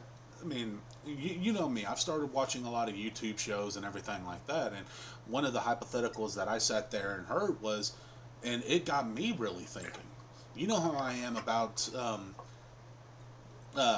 me. You know how I am about people with lonely fans and crap like that. Yeah. What would you do if your daughter came up to you and said that she wanted to start an OnlyFans? What would your reaction be? And that got me thinking. It's like, holy crap. What would my reaction be? And I'm pretty sure I know what my reaction would be. My reaction to that, if either one of them said, I want to start an OnlyFans, I mean, granted, they're adults. They can do whatever the fuck they want to. You know what I mean? Yeah. But if they were really wanting my opinion and everything else, it would be like, where the fuck did I fail as a father? Yeah. That'd be my first question. And I mean, I sat there and thought Now, about it. ultimately, it is their decision because they are adults. If that's what they feel like is best and everything else, then more power to them. More power. I'm not gonna sit there. I'm not gonna sit there and say that I'm gonna be supportive of it. I won't. I'm gonna fucking make my fucking displeasure known. Ultimately, they are an adult. They're gonna do whatever the fuck they want to, anyways. I started thinking about it on my end. If my daughter sat there and said, "Hey, Dad, I'm 18. I'm gonna do a lonely fans. I sat there and asked myself, I was like, what would I do? And the the biggest thing that I sat there and said would be, I would sit there first, talk with them, and be like, hey, this is, I don't know if you're not thinking about the future, but this is this is what is gonna happen to you. You're gonna sit there and experience. You're gonna, right off the bat, you're gonna lose who you're with. Okay, you're not thinking of the future because I don't know about you, but dude, if this crap existed when we were kids, you know how many people would be bullied? I'd be on there constantly looking for somebody's mom or sister and being like, look what your mom or sister does. Look what I can get for $4.99 a month. Or, just, some of the teachers. Some of the teacher, crap like that. I mean, I could sit there and I'm looking. It's like, dude, if we had that power as kids, dude, there would be a lot less people. Yeah. And I'd sit there and voice that to her and be like, this, you don't understand how cruel kids are. With the possibilities that can happen. With the like, I get what you're saying, and I'm not saying that I wouldn't, sit down and talk with my girls and everything else about it. I'd be like, look, this is what you seriously need to think about. But ultimately, if they decided this is what they wanted to do, my displeasure has already been noted. I'm not going to support you in this. Ultimately, that's your decision. Because as a parent, it is my job to sit there and lead them and teach them. And ultimately, fucking some people have to learn the hard way. But the thing is, would you disown them for that time? And that was my main question to myself. Would I sit there and have the strength to be like, okay, well, if you continue on this journey, don't bother coming home? Yeah. I'd disown them. I mean, hell, I already disowned, my youngest. I mean, granted, she was 17 at the time, so. But still, like, whenever she did that and everything else, yeah, that I fucking disowned her. I mean, I found another place for her to go and everything else. Yeah. And then, I told them word for word what was going to end up happening, and it did. And then she had to go back with her mother. Because she did the exact same shit over there. Mm-hmm. I don't know, and then she pulls the exact same shit with her mom. Because she doesn't want to take any kind of accountability and look at the fucking fact that it all comes down to how she acts. Yeah. I mean, and that's the issue. And that's why I'm sit there. I mean, I'm going back to one of our old videos. I mean, one of our old shorts. I mean, do you remember how much crap we got when I sat there and talked about the fact of punishing kids in Walmart? Yeah. I mean, that just shocked me. 100%. Like, I believe that had I actually been allowed by my ex-wife, their mother, to be involved, they would not act the way that they do. Because if she had not kept me from them, they would not act the way that they do. No, because they would have been punished and held accountable for their actions. Exactly. I mean, that's why I punish my kids. I sit there and tell them exactly what they need to hear. And then if they fail to do it, I sit there and show them the fact that there's reaction. There's a consequence to your actions. Which that's what they need to be taught. That's one thing that we're missing nowadays is the fact that nobody wants to be held accountable. They sit there and want to push off. Parents don't even want to be held accountable whenever they discipline their kids. Some parents. I don't care if I'm accountable. And then you've got, like, If I'm at Walmart and I see some unruly fucking kid fucking sitting there screaming, crying, fucking because they're not getting a toy and the parents over there fucking doing the soft love fucking shit, fuck that. I, I'm one of those people. I fucking tend to say what I think at that point in time. Damn the consequences, kind of thing. So I'm gonna look at them and be like, "You need to fucking spank your goddamn kid." Yeah. I mean, and I mean, uh, there's just, ugh. I mean, with some of these parents nowadays, it's just like, who taught you how to raise a kid? A funny story. Dr. Phil. What are you talking No, about, man? actually, if Dr. Phil told you, you'd be fucking disciplining your kids. Yeah, I was about to say. Honestly, I think Dr. Phil's one of those that sit there and say punish your kids. But I'm going to sit there and tell you. I'm going to tell you something. I don't know if I've told you this. When I was about 13, 14 years old, I got my butt busted in the middle of a restaurant by my dad. Okay, he didn't I take. don't doubt it. He didn't take me outside. It was I was acting a fool. He looked at me. Okay, Yep. right there in the middle of a restaurant. I was embarrassed. Okay, my dad didn't hit me hard. Didn't hit me hard, but he sat there and sent that shock to my system of, okay, well, I think I screwed up. I looked at my dad and sat there and said, I'm not going to punish my kids. I'm not going to spank my kids. As soon as I had my first kid, guess what? my all my Yeah, dad but all my dad did was looked at me and was like, yeah, right. That was all he said. but but you sat there and you realized what he did after the fact. yeah, Whenever you became a dad, you're like, okay, I understand what he did. yeah. There's a right way and a wrong way to discipline your kids, and fucking sending them to a fucking timeout where they're not fucking having to actually think about shit. They can say what they want to, Oh, or I'm they thinking can say about it. what they want you to hear. Yeah, I understand what I did wrong. No, you're gonna get a fucking pop on your ass. You're gonna fucking sit down. You're gonna fucking not do shit. You're gonna fucking think about what it is.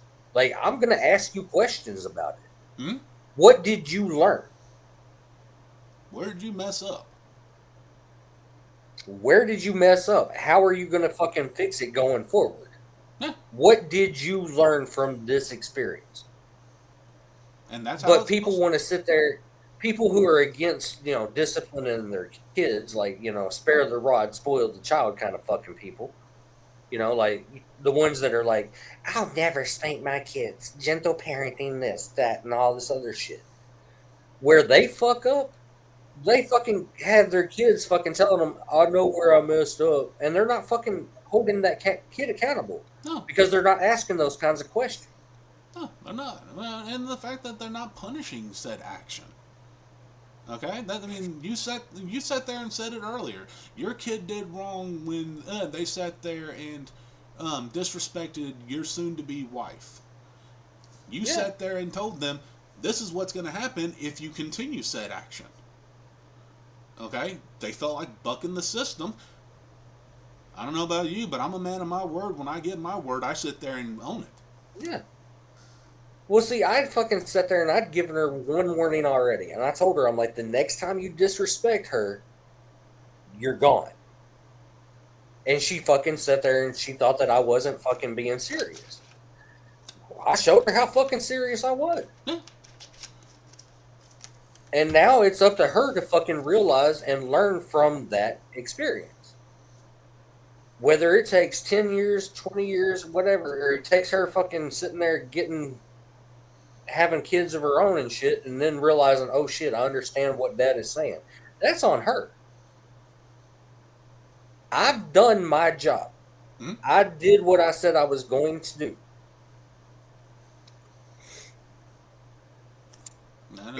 Did it hurt? Yeah, because, well, I mean, my daughter. Yeah. But still, and that's something that my grandparents would tell me whenever they had to discipline me. This is going to hurt me more than it does you, which I always laughed about. Like, you're not the one getting the ass whooping. Yeah. And now it's like looking back at it, like I understand why they said this hurts me more than it does you because it hurts you as a parent or grandparent or whatever on a much deeper level than it is going to hurt as a kid. Yeah, because we constantly sit there and think, where did I screw up? What did I do wrong? How can I fix said action that this kid did to sit there and change and make them for the better? Yeah. And then it's like, you have to make the tough decisions. Like you don't want to have to discipline, but you at the same time know that that's the only way they're going to learn. Mm-hmm. And then you've got the people who know that they need to be disciplined, so we're going to try the gentle parenting thing. Take take away the Wi-Fi or whatever, and then you have three teenage boys like in Houston and shit that want to fucking plot on killing the mother because they disconnected the fucking Wi-Fi because they were in trouble. Hmm. Like all three of her teenage sons plotted to kill her because she disabled the Wi-Fi.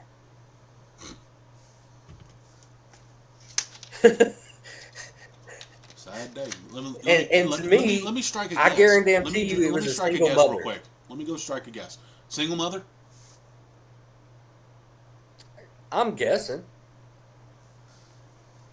Because if there was a husband or a fucking father figure there, those kids wouldn't have fucking ever thought about that fucking thing. Mm. And like I said, odds are if you can sit there and say that, yeah, I mean, most of the kids nowadays are being raised in single households. Nobody is sitting there, um, and that's more idiotic. Okay, you're gonna sit there and deny half of the parents, half of the teaching mechanism, in order for you to be happy, in order for the parent with the kids to be happy, and they continue to make Right? so many stupid mistakes. I'll admit, I'm not the I've made my mistakes. I've made a lot of mistakes as a parent, Mhm. but I always sat there, saw my mistakes, and tried to fix them, try to make them better. And I'm constantly learning. I mean, I've only been a parent for X amount of years. I'm not going to sit there and say how old my kids are, but I've been Well, a I parent mean, for as long as they've been alive, and I know I'm not well, going I to make mean, them. look at it like this. Like going on off of your logic, where you're denying this other parent, like, you're denying your own happiness because you could make your life easier by having this other fucking parent in the life of the kid. Case in point, my ex-wife, my kid's mom, you know, she cut me out of their life whenever they were, X amount of years and everything else. And then, like, anytime I would try to contact them or try to have any kind of visitation or message her, she was like, no, not happening. So she kept me from them. Mm-hmm. Like, it's all documented. I have all the documentation. And so go ahead and try to dox me and say that I'm fucking lying about it because I'll show you. But I have all this documentation showing where I tried, and I've shown it to both of my kids. And they were like, well, she said that you just didn't want anything to do with us and everything else. I'm like, of course she did. But she wants to bitch about how they were raised and everything else and how they act. But you denied me the ability to fucking teach them right from wrong Yeah, and teach them how to act and not to act. yeah. I mean, that's why fathers are the disciplinarians, the rule setters. That's what we do. That is our job. To sit there That's and why I think that no woman that's this is just my opinion here. okay. This is why I think no woman should ever have fucking full custody of their kid. Well, I mean, I statistic. think that automatic fucking if you get divorced, the father should automatically get it. 51-49. He's the majority.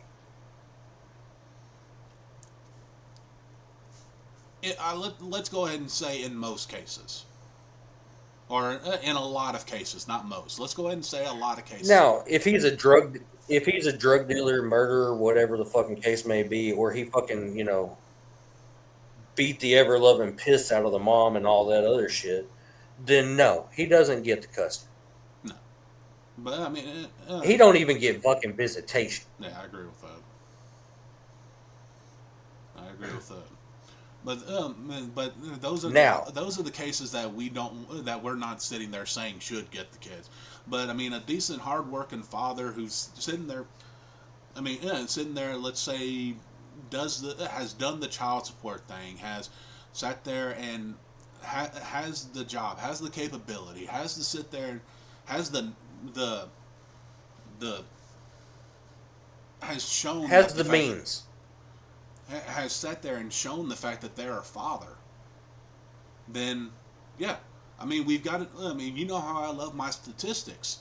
Okay, now that the fact that a lot of fathers are actually getting their kids, we actually have statistics that sit there and show that most kids that raised in a father household are doing better in life, while single mothers have the degenerates. Mm-hmm. So I mean, studies are showing that fathers are sitting there taking the responsibility and saying, "Hey, look, this is what the law says. This is what my house says. If you sit there and break one of those, then you're gonna get punished." Huh? But again, to me, in most instances, aside from the outliers and everything else, I believe that custody should automatically go to the man. I agree with that. Because we're more likely to raise them to actually respect people, follow the laws, and all this other shit. Because we were taught growing up that there's a way to do shit and a way not to do shit. Yeah. It's our job as parents to pass that down. So that way our kids can be, productive members of fucking society. I mean, just think of it like this. I mean, I think I've sat there and brought up to you once about the force multiplier theory. Yeah. Okay. Let's just look at it from that side. Okay. A single mother tries to raise a son. Okay. She at some point is not going to have force to back up her saying. Okay. So because let's say your average local teenager is probably stronger than a woman. Okay, your average teenager is. I said average. Got up. That goes back to being taught respect. Because if a kid is taught respect, he will never once raise his hand out of anger to his mother. It doesn't have to be. I'm not talking about this in the fact that he raises his hand. Just the being defiant. Okay, a defiant kid. A defiant teenager sits there and is capable of applying more force, actual physical force, to get their way. Doesn't have to involve any bit of touching, but the thing is what can a woman sit there and do to a, let's say, 15-year-old son who's being disrespectful to her? Oh, I'm going to spank you? No, you're not, because I guarantee you it's not going to hurt. At 6 years old, my mom stopped. Nuts. At 6 years old, my mom stopped spanking me because me and my brother sat there and laughed at her after she spanked us. Now, my dad sat there, heard about that, and spanked us again when he came home. Yeah. That was our mistake. But in that instant, as a single mother and everything else, kid fucking defies her, all that good shit. She can't spank, she has no fucking force, all that other shit. Tell you what the fucking equalizer is. A swift kick to the motherfucking nuts. Okay, child abuse. That's your response? Nope, that ain't child abuse. That is child abuse. No, it's not. That's fucking disciplining your fucking unruly kid. That's not that's child abuse though. Anything I mean even even some laws have sat there and specified what is child abuse and what is not child abuse. And a swift kick to the nuts is considered child abuse. So you're fucking like that. That's what I don't understand. Like growing up, if I fucking sat there and like mind you, my grandma was like fucking 410, right? Hmm. If I fucking ever thought about fucking defying her, which I mean, granted, it was respect. You know, like, never gonna fucking defy her. Yeah. The one time that I fucking called her a bitch, it was a swift kick to the fucking nuts. Me getting sent to my fucking room and me having to wait on my grandpa to get home. No, I mean, I'm not going to deny the fact that it worked. Honestly, it does work. But what I'm getting at is the fact that even then, okay, look at the Houston case that you sat there and said. Mom sat there and took away internet, and kids sat there and plotted her demise. How do you think a kid is going to respond? How do you think a boy is going to respond to getting kicked in the nuts?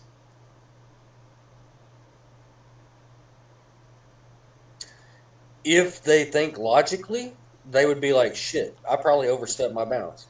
If they think logically, but most kids don't think logically until, especially if they're raised by a single mother. They're not taught to think logically. They get sent to school where, once again, you're not taught to think logically. You're taught to sit there and, um, I don't even know what kids are taught in school nowadays. Dear God. I mean, but I mean, you're sitting there sending them to school, and oh dear Lord, this goes from talking about one thing to talking about another thing. Now let's just go with now we're going to be sexist because of the fact that most teachers are female. Okay, so once again, they're not being taught logic. Ow. Yeah, that sounded like it hurt. Ow.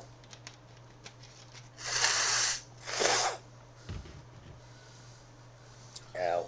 Like I said, sorry, I'm fucking sick. But I mean, most kids aren't taught logic because at school you don't have logic.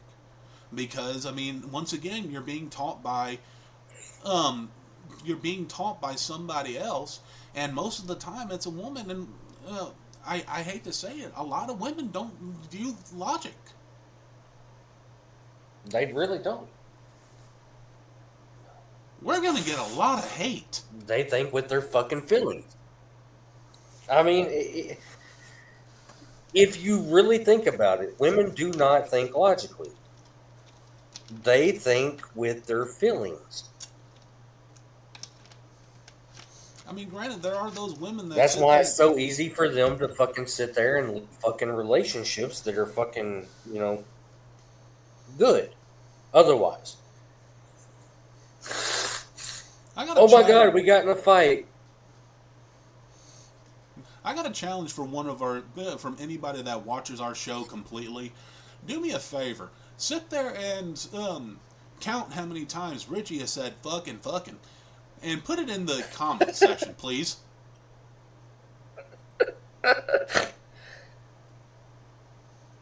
I don't think you've said one sentence that has not cussed, man. You want to bet? All right, there's one. I cuss like a sailor, and I'm fucking sick and every fucking thing else. So, Yeah, but you weren't a sailor. no, I was in the army. Damn it!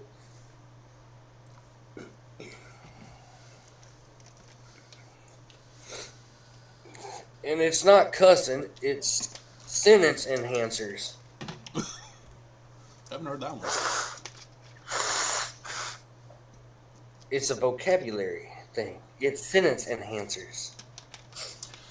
But I mean, there's just going back to the fact of us sending out these messages. I mean, we're not promoting hate. We're not promoting anarchy. We're sitting there just promoting the fact that there's something wrong, and it's gonna take a little bit to get back to where we need to be. It's gonna take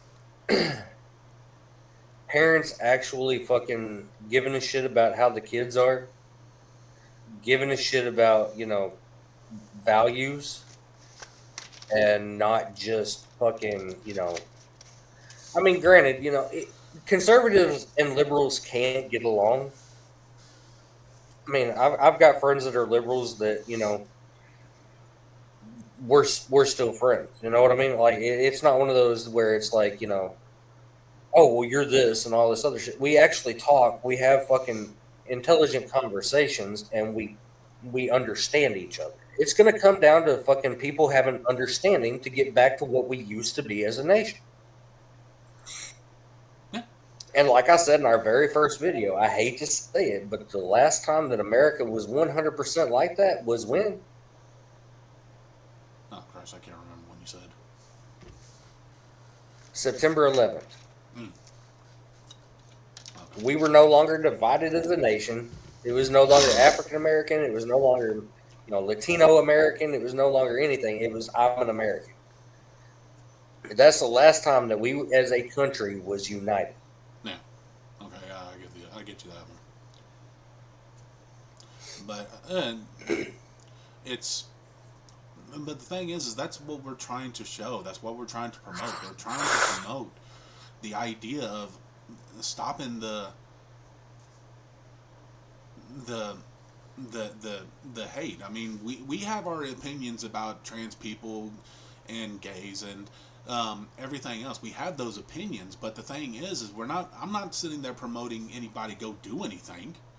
I'm sitting there just saying, No. it's like I can't understand. I can't get in the mindset because I'm unable to. Because in my head it doesn't exist because there's not. It's not logical. It's not logical. It's not religious. And in my mindset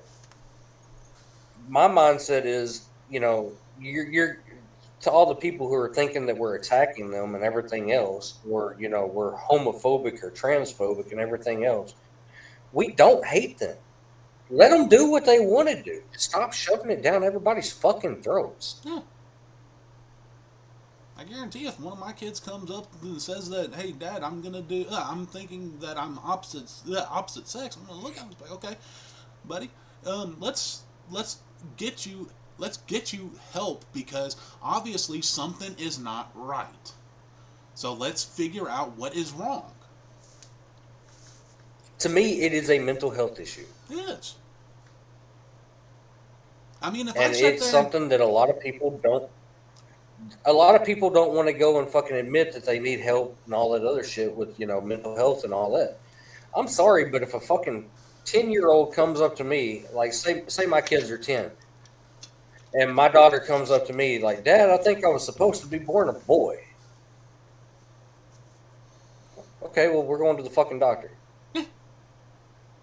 something's wrong. We're going to get to the cause of why you feel this way. And that because that's how we think. That's how we sit there and find problem, fix problem. It's not find problem, talk about problem. How do you feel about problem? And I'm trying to be empathetic. It's plain and simple. Okay, there's a problem. We need to fix it. No. Okay. I mean, granted, like, there are times where, as men, we will fucking sit there and, actually talk about certain problems and shit. Like relationships. We'll sit down and talk about that kind of problem and all that good shit. Mhm. But most of the time, it's like, okay, this is where the fuck up is. This is what we're going to do to fucking fix it. On 3, ready, break. Yeah. But, like, I'm sorry, but to me, the whole transgender thing does go back to mental illness. Like, and then you got parents that don't want to fucking help their kids.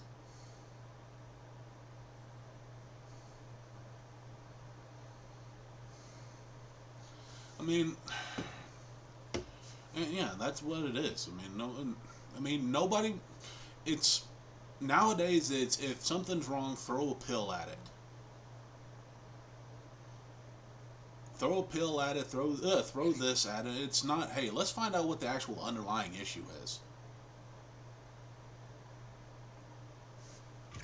No, I get what you're saying. It's And just, and I'm not even talking about throwing a pill at it. Like, actually sit down, like, because counselors are supposed to sit there and listen yeah, they're supposed to without be judgment. unbiased. And then they're supposed to sit there and give you advice on what they think you should do. But a lot of these shrinks and everybody else get paid X amount by certain companies, like pharma companies, to push their drugs. Hmm? So now they're required to, well, hey, you know what? We're going to give you this prescription, which they're getting a cutback or they're getting a kickback because we just gave this drug to this person, so now I'm going to get paid for this. Yeah, and sadly, that's been proven cases. Been a lot of proven cases on the fact of just pill pushers getting hit by big pharma. But a lot of it, instead of fucking sitting there like prescribing meds and shit, talk. That's what the world has gotten away with or away from is communicating. So much can be solved by just having a simple conversation Yeah.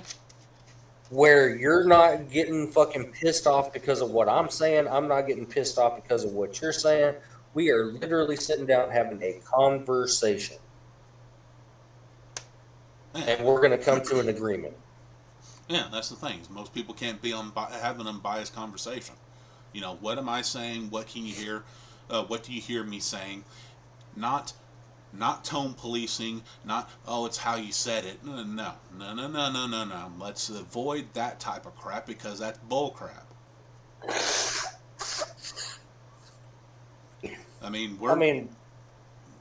I'm guilty of that because I can usually tell by somebody's tone if what's up. Well, the thing is that, there's but most conversations that people have, it's not about.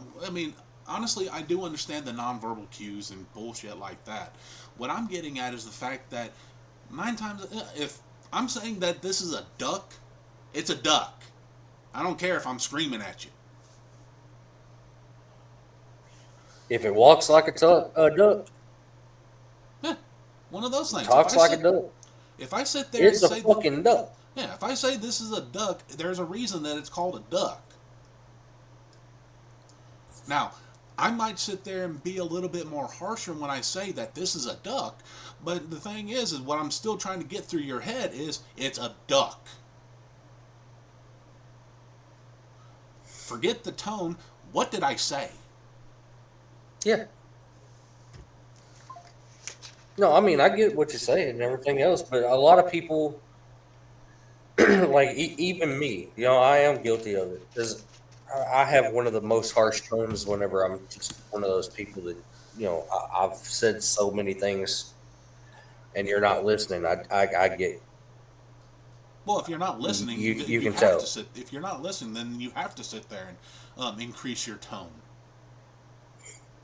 Okay, if we're going to sit there and say that, I've been guilty of that for years. Oh, yeah, me too. But I also can tell, like, just if I ask a question and you came across snappy, like, and everything else, I'm not going to take it personally because I know it has nothing to do with me. Yeah. I'm just going to be like, all right, who pissed in your fucking Cheerios? Yeah, and that's probably what you'd say to me. Or who's shitting your fucking Wheaties? But like you said, everything has to go off of communication. Communication is a big thing, but sometimes most time, don't take somebody's tone into play. Sit there and listen to what they said and be like, okay, you know what? Maybe we need to take a few minutes to sit there so you can calm down. But I hear what you're saying. Yeah. All right. But do me a favor, go over there for a few minutes, go to a different room, have a drink, do something like that, then come back and we'll start back where we were.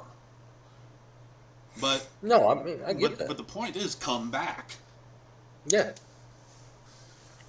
But I mean, you have a lot, and it comes down to, like, yes, I'm guilty of the fucking tone thing. I can pick up other people's tones, which then affects my mood. I'm going to listen to what you're saying, but how you're saying it is going to affect how I say what I'm going to say. Yeah, I mean that's normal conversation. That's normal. If you, If you're sitting there yelling at me, I'm going to yell at you. If I yeah, yell at you, I mean, odds are you're going to yell at me. If not, sit there and be like, "Hey, dude, watch what you're saying." And yeah, at that point, be like, "Oh, crap. Okay, obviously I'm getting a little bit. Well, I'm getting a little. But call me out." yeah, But don't sit there and be like, "Okay, well, I'm not going to listen to what you said because I don't like how you said it." yeah, no. It all boils down to, like, if people would actually sit down and communicate and actually try to understand each other instead of, oh, well, you're a conservative, so fuck you, or you're a liberal, so fuck you. You sit down and you try to understand each other. A lot of the fucking differences in the world would fucking go away. Hmm? Yeah, they will. Like, just being honest, they would. Unless you're a fucking Marxist piece of shit and whose fucking whole fucking, thing is the fucking destruction of America. That's all you're hell bent on. You don't give a shit about anything else, which is sadly what liberal fucking is starting to get towards. Sadly. You know, once you get to that, then there's nothing that can be done. But liberals look at you like like I told you about the Facebook thing. It didn't matter what I said. I said I did not have an issue with anybody as long as they're not shoving it down our kids' throats and my throat. Because I'm honestly tired of seeing it. That's not me saying I hate anybody. That's me saying do what you want to do in your own fucking private life. Yeah, and leave me out of it. That's like, I don't go around broadcasting, hey, I took a huge shit today on Facebook, or, my body's feeling this, or, my sex life and all that shit, what I am into and ain't into, what she's into and isn't into. I don't broadcast that to anybody because that's my own fucking personal life. Yeah, What's the fucking big issue with fucking wanting you to fucking, if you're trans and shit, fucking do what you want to do in your private life? Why are you having to try to make it everybody else's business and make it into something that it's not? yeah. I mean, it's just. I mean, it just seems at the end of the day, people are just trying to find a reason to yell at somebody else. But it doesn't matter what I say to like on the Facebook. Even told them, I'm like, look, it don't matter what I say. You're gonna fucking find something to fucking find fault in. Well, I mean, that's pretty much what Trump said to the Democrats in one of his speeches. He's like, I can sit there and find the cure for this deadly disease. I can solve world hunger. I can solve this. And y'all, as Democrats, will still look at me like a villain. It don't matter what you do and everything else. Somebody's still gonna fucking take offense to it. Hmm. Which, when the fuck did fucking America become a fucking country of soft ass snowflakes?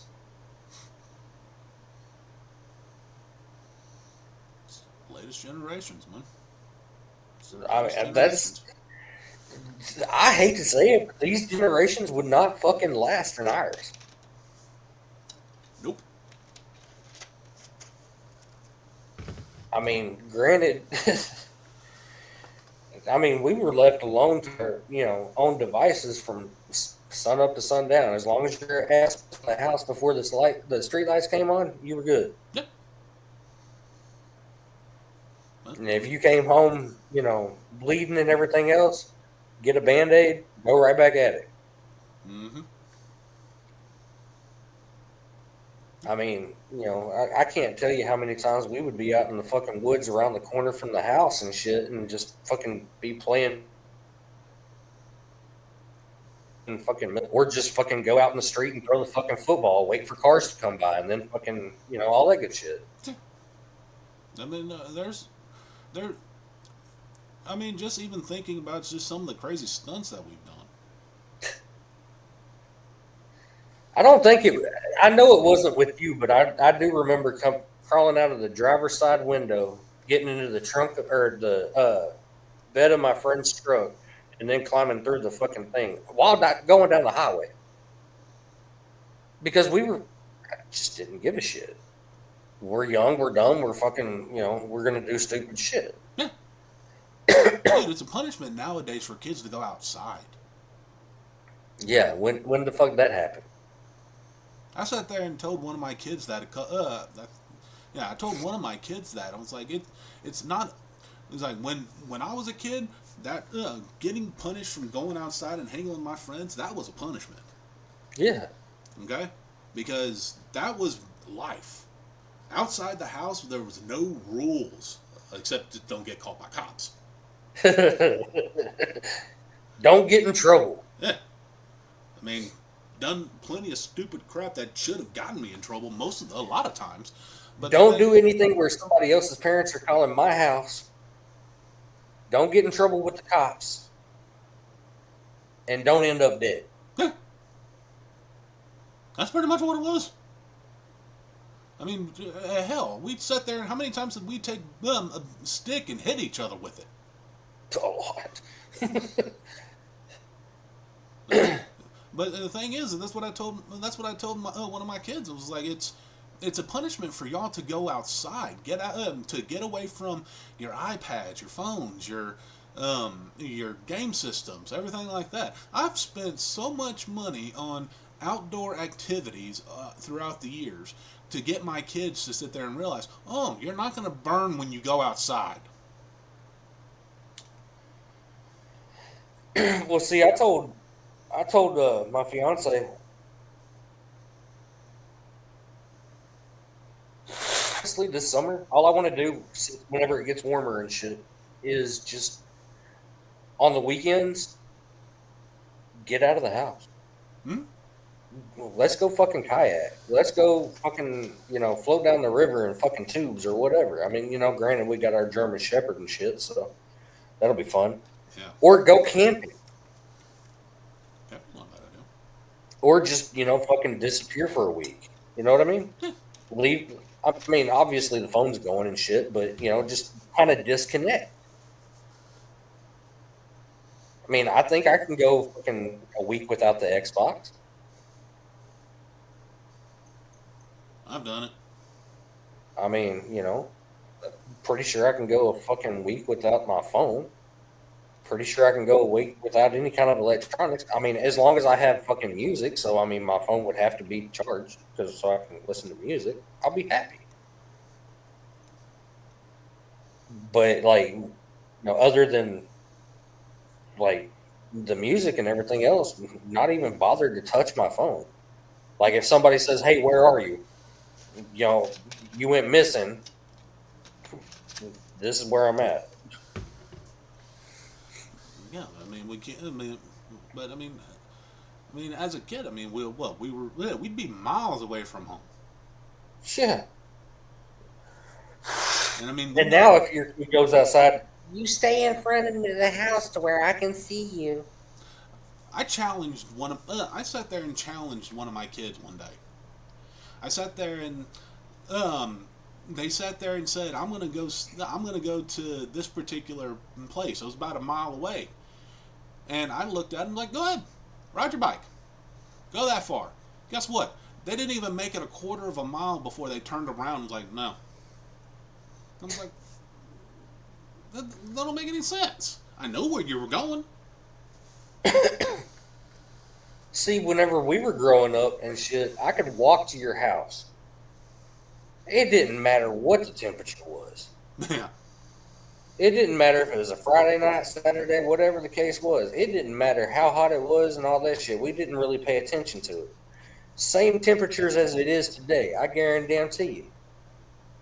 We just didn't pay attention to it because outside was life. Mm-hmm. It was. Now, granted, And we sat there and occasionally still went inside, played video games, watched the movie, so on and so forth. But yeah, we sat there and we maybe did that once or twice, and then we're like, okay, I'm or outside. like even whenever I would stay over and everything else, it would be like we would go outside, throw the football, do whatever, and everything else. Once it got dark, we would play, like Nintendo or whatever. Yeah.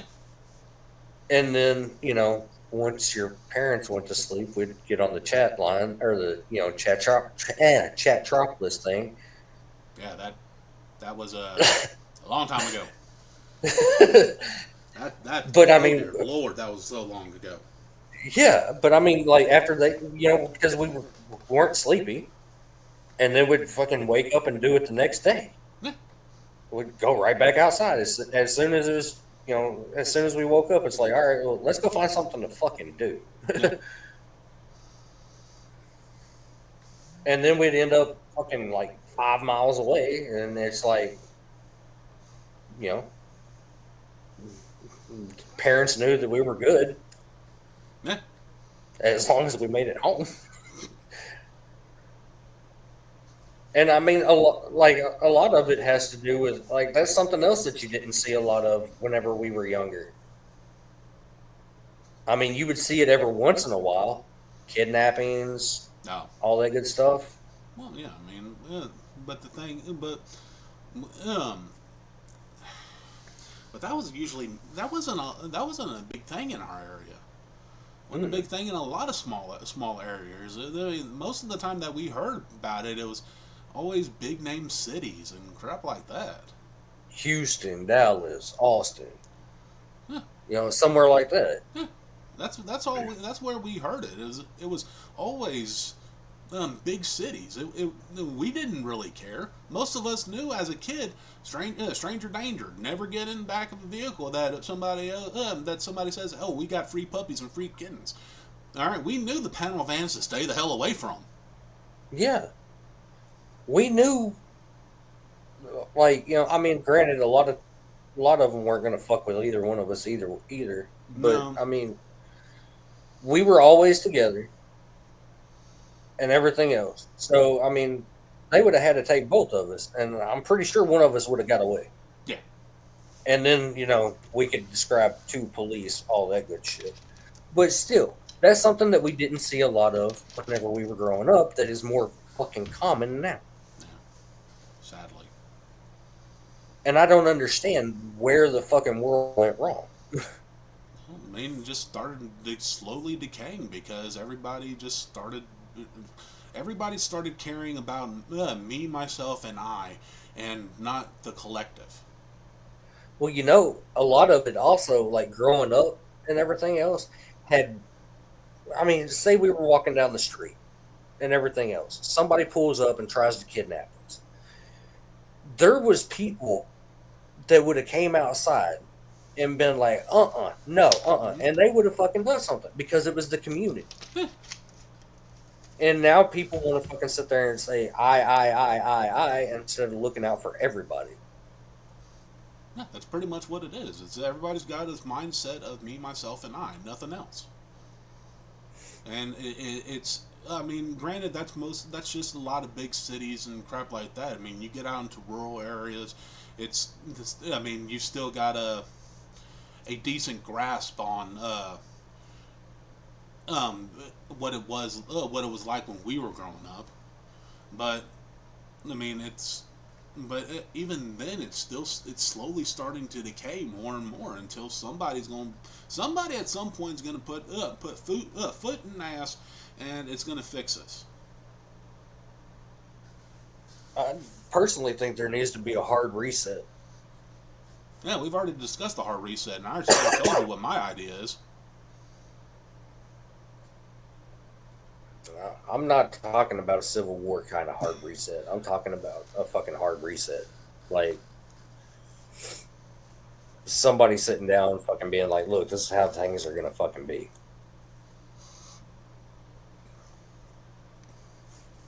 I hate to say it, but America needs a daddy. You're not far wrong.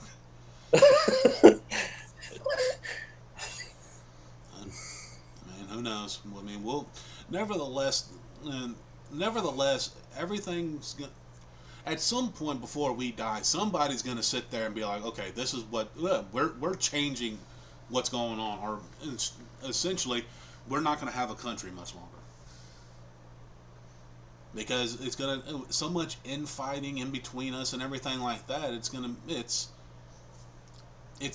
to slowly deteriorate more and more to where we're going to be weak. And once we're weak, what's going to stop some major power from trying to take us over? I mean, I sent you that video that I saw on Instagram about, asking the AI AI robot and everything else how it would take over the world or how it would take over a country. And everything that's playing out in America now is exactly how it would do it.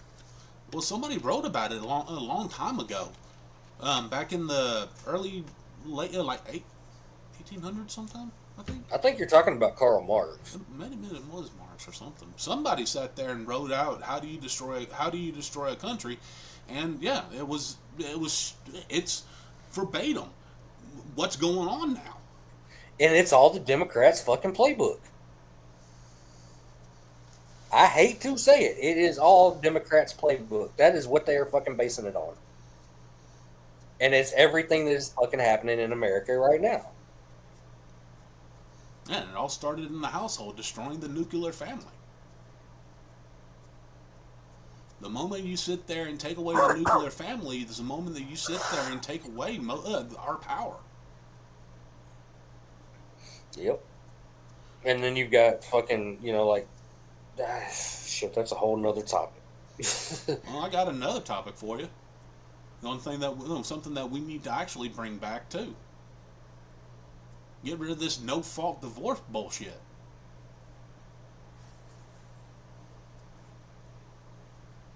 Yeah. God, that solves so many problems. See, if you get divorced, I think they should make you mandatory to do counseling for at least 3 months to make sure that it's a fundamental difference and not just difference of opinion. Well, hopefully you're talking about before the divorce happens. Yeah, no, you file for divorce and the judge is like, you got 3 months. Or you're going to go to counseling for 3 months to see if this is a foundational fucking issue or if it's just your personal opinion. And if you can work through it to save the divorce, to save from getting the divorce, to save the marriage. Well, a lot of women are going to, a lot of people, not women, I apologize, but a lot of people are going to sit there and be like, hey, we tried marriage counseling, we tried this, we tried that. And, I mean, it's idiotic sometimes of how, I mean, like we said, I mean, therapists, counselors, they're supposed to be non-biased. But as soon as people start talking, they're going to have a bias to it.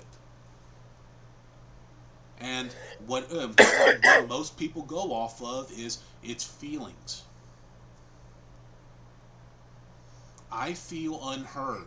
Okay, well, I mean, that was one of the things that, I mean, even when I was married, and one of the things that I heard was, you want to do I statements. I'm like, I statements? I feel this, I feel that. Once we are in a relationship, it is no longer I, it is we. Yeah. And when you add kids, it's us. A lot of fucking relationships no longer, that goes for any relationship. It's no longer I want to be able to go do this. She wants to go be able to do this. It's we are going to do this. Mm-hmm. It's no longer an I or a them or anything else. It's us, period. Mm-hmm. Us and we statements, because we are a fucking team. Yeah. That's how it's supposed to be.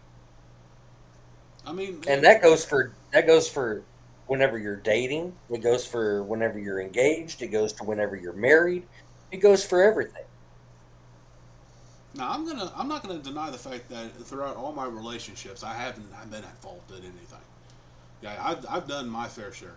And one of the things that I've sat there and realized is as soon as I hear the words feel or um, uh, I'm as soon as I hear something saying that it's an emotional base, I stop listening Yeah. because it's obviously it's going to be all about you. Yeah. And how what I do makes you feel. Yeah, But you're not taking into consideration what you do and how that makes me feel. yeah. That's why I stopped listening. It's because the fact is, as soon as you start doing that, that is your opinion. That's got nothing to do with any type of facts. How I It's make also shifting blame.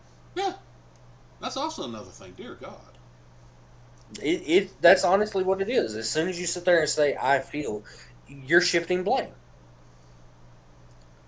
Like, I mean, I can sit there and I can tell, my fiance, I can be like, look, this is how what you said or did made me feel.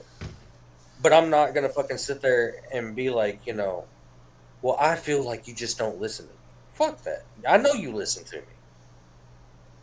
Granted, sometimes you have to learn the fucking hard way, even though you eventually say, oh shit, you were right. Well, that's why I mean that's why I sat there and when you brought up the fact that you said that there is that your relationship was based off of 50-50, I had to question you. No, it's actually 51-49. Yeah, I mean that's why I sat there and said it was like there can't be 50-50. Somebody has to make the final call. And it took me a while to get that through your thick head. Yeah. But I mean, looking at it, yeah, you're right. It was 51-49. Like, ultimately, it's my call. Hmm. Like, if I fucking sit there and, she knows what I'm doing is going to be the best for the family. So she has that trust in me. I have to have the trust in myself to be able to fucking make that decision. Hmm. You know what I mean? Yeah. So, I mean, I finally, it clicked whenever you was talking about it. So, I mean, I understood it. So, yeah. That's why I don't understand people sitting there saying that relationships need to be 50-50. No, they don't. Somebody's got to make a final decision, and honestly, that's why everybody that's why we Sorry, my sit dog. yeah. That's why we sit there and say the man is supposed to be the head of the household. In any practice, that's how it's supposed to be. So that that's the basis of it. I mean that you can't have a 50-50 relationship and somebody not make the final call. Now, you sit there and tell me if you sit there and say that well she makes the call this many times I make the call this amount of times. To me, that's not going to work because you've got two different people coming at two different ideas coming at you. I mean, my thing is like, like I told you, we will sit down and discuss it and everything else. Oh yeah. We'll weigh the pros and cons, all that good shit.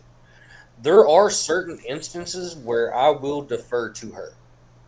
No, and I understand that. Defer to her on certain things. I mean, like I said, in my mentality, if my wife is not working, I know the household is covered.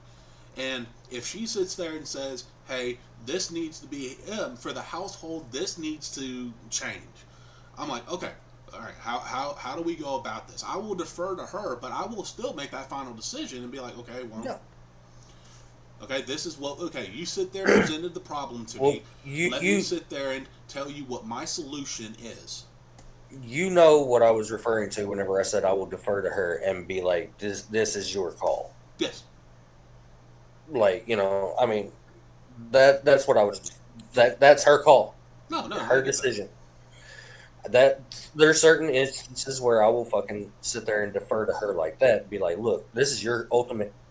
It comes down to you Yeah. I mean, because if it comes down to me, then you know, no, I'm not going to sit there and be. I'm not going to sit there and say that I'm not going to defer to my future spouse whenever I find one. But are you going to sit there and like, if she sees something that's, or like say a situation arises and everything else, where are you going to be able to trust her to do what's best for the household? No, and that's the whole idea is the fact that when I'm not if I'm look how I look at it like this is whoever is the most essentially whoever is the most experienced in a certain situation. If my wife happened to be good with cars, I suck at cars. I know how to change my oil. I know how to change a tire. I know how to change a radiator. Can I sit there and do more? Yeah. Do I have to look at videos? Yes. But if she sat there and said, "Hey, something's wrong with the car," I'm not going to. I know that she knows the car. I'm not going to sit there and be like, "Okay, well, forget what you said. You drive it till it dies." I'm not going to do that. I'm going to take No, I get her. it. I'm going to take her advice and be like, "Okay, well, she obviously knows something I don't." Yeah. Okay, but the thing is what I'm pointing at with most of the time that it needs to be 51-49 male, if not more male, because of the fact that um, whatever you look at, whatever final decision comes into place, everybody's going to look at, okay, well, what did the male do? What did the male decide? What did this? Who's the shot caller that made the big decision? 9 times out of 10, it's the male. Yeah. But I mean, that goes into, the whole fucking, talking about, people looking at who makes the decision and everything else.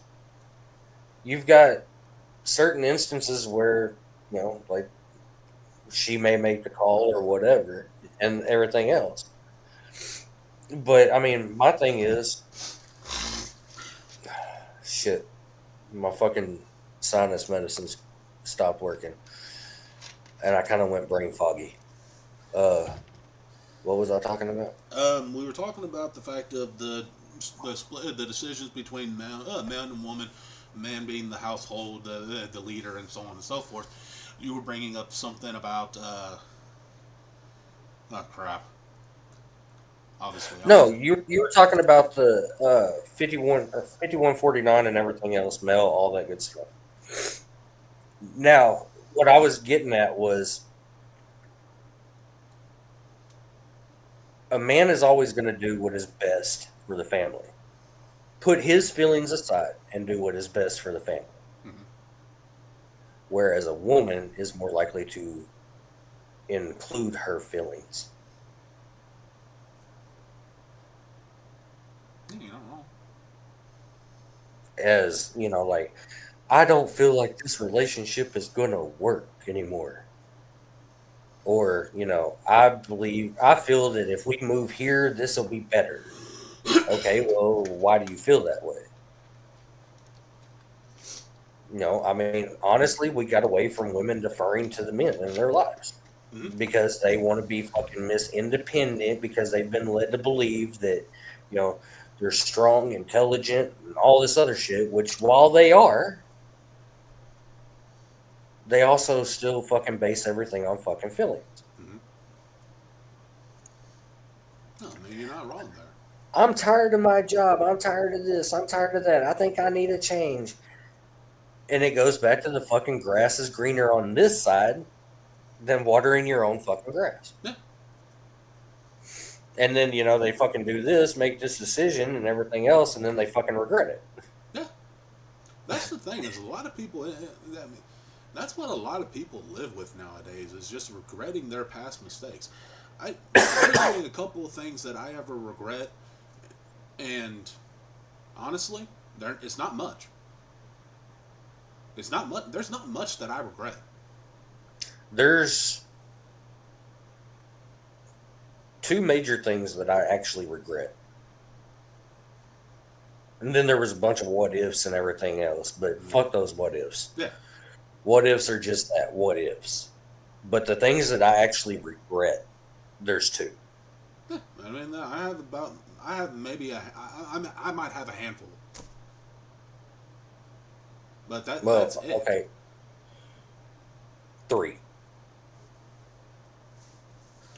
But I mean, that's the thing is like most people live with tons and tons of regret that they have, and it's just like, if you regret so much about your past, then obviously you're doing something wrong, because the common denominator in all of it is you.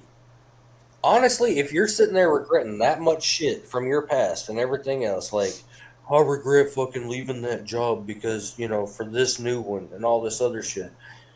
Obviously that's one of those things where, you fucked up. So now your job is to learn from that fuck up and not repeat it.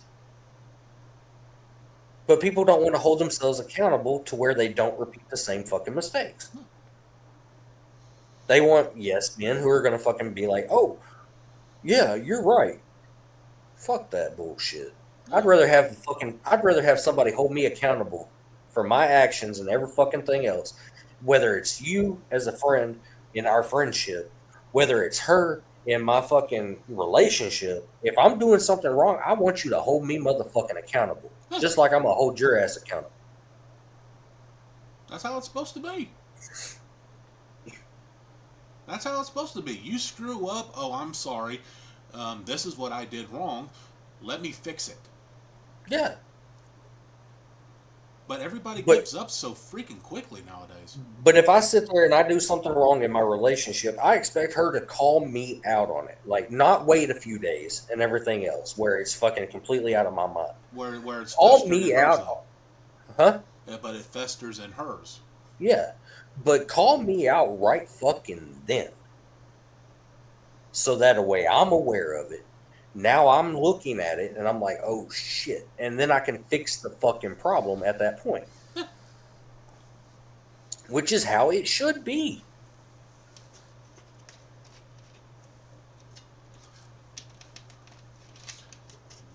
And then you've got some people, like certain exes of mine, and I'm pretty sure a couple of yours. I'm sure that I have exes somewhere that are going to fit some type of... That don't want to take accountability. They don't want to fucking fix what the fuck they did wrong. They don't want to fucking look at the shit that they did to fucking ruin shit. And they're never going to. And then we're the bad guy because they're saying that we did this. Mm-hmm. Whenever it was really them who pushed us to that fucking point. You're not far off. I mean, we all got. I mean, we all. We're anything. We've all got a past. Yeah. But the thing we've all got a future. Yeah, that's the thing. What you've got to realize about your past is if you let it, if it's either gonna cause you to sink or it's gonna cause you to spring forward. Okay, and a lot of people are sinking because they don't want to let their past sit there and push them forward to bettering themselves. They want to sit there and hold themselves accountable, and that's where we get the victim mentality.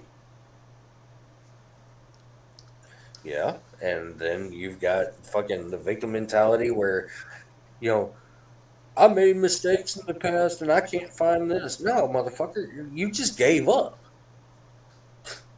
You let your past define who you are. Mm-hmm. Sorry, that's not me. All right. We are sitting at about 2.5 hours of content that we've got to cut. But I have got to go to the bathroom. All right, well, let's end it then.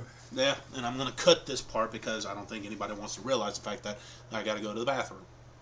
Well, I'm pretty sure nobody wants to. We'll do the accountability part next time. Oh, yeah.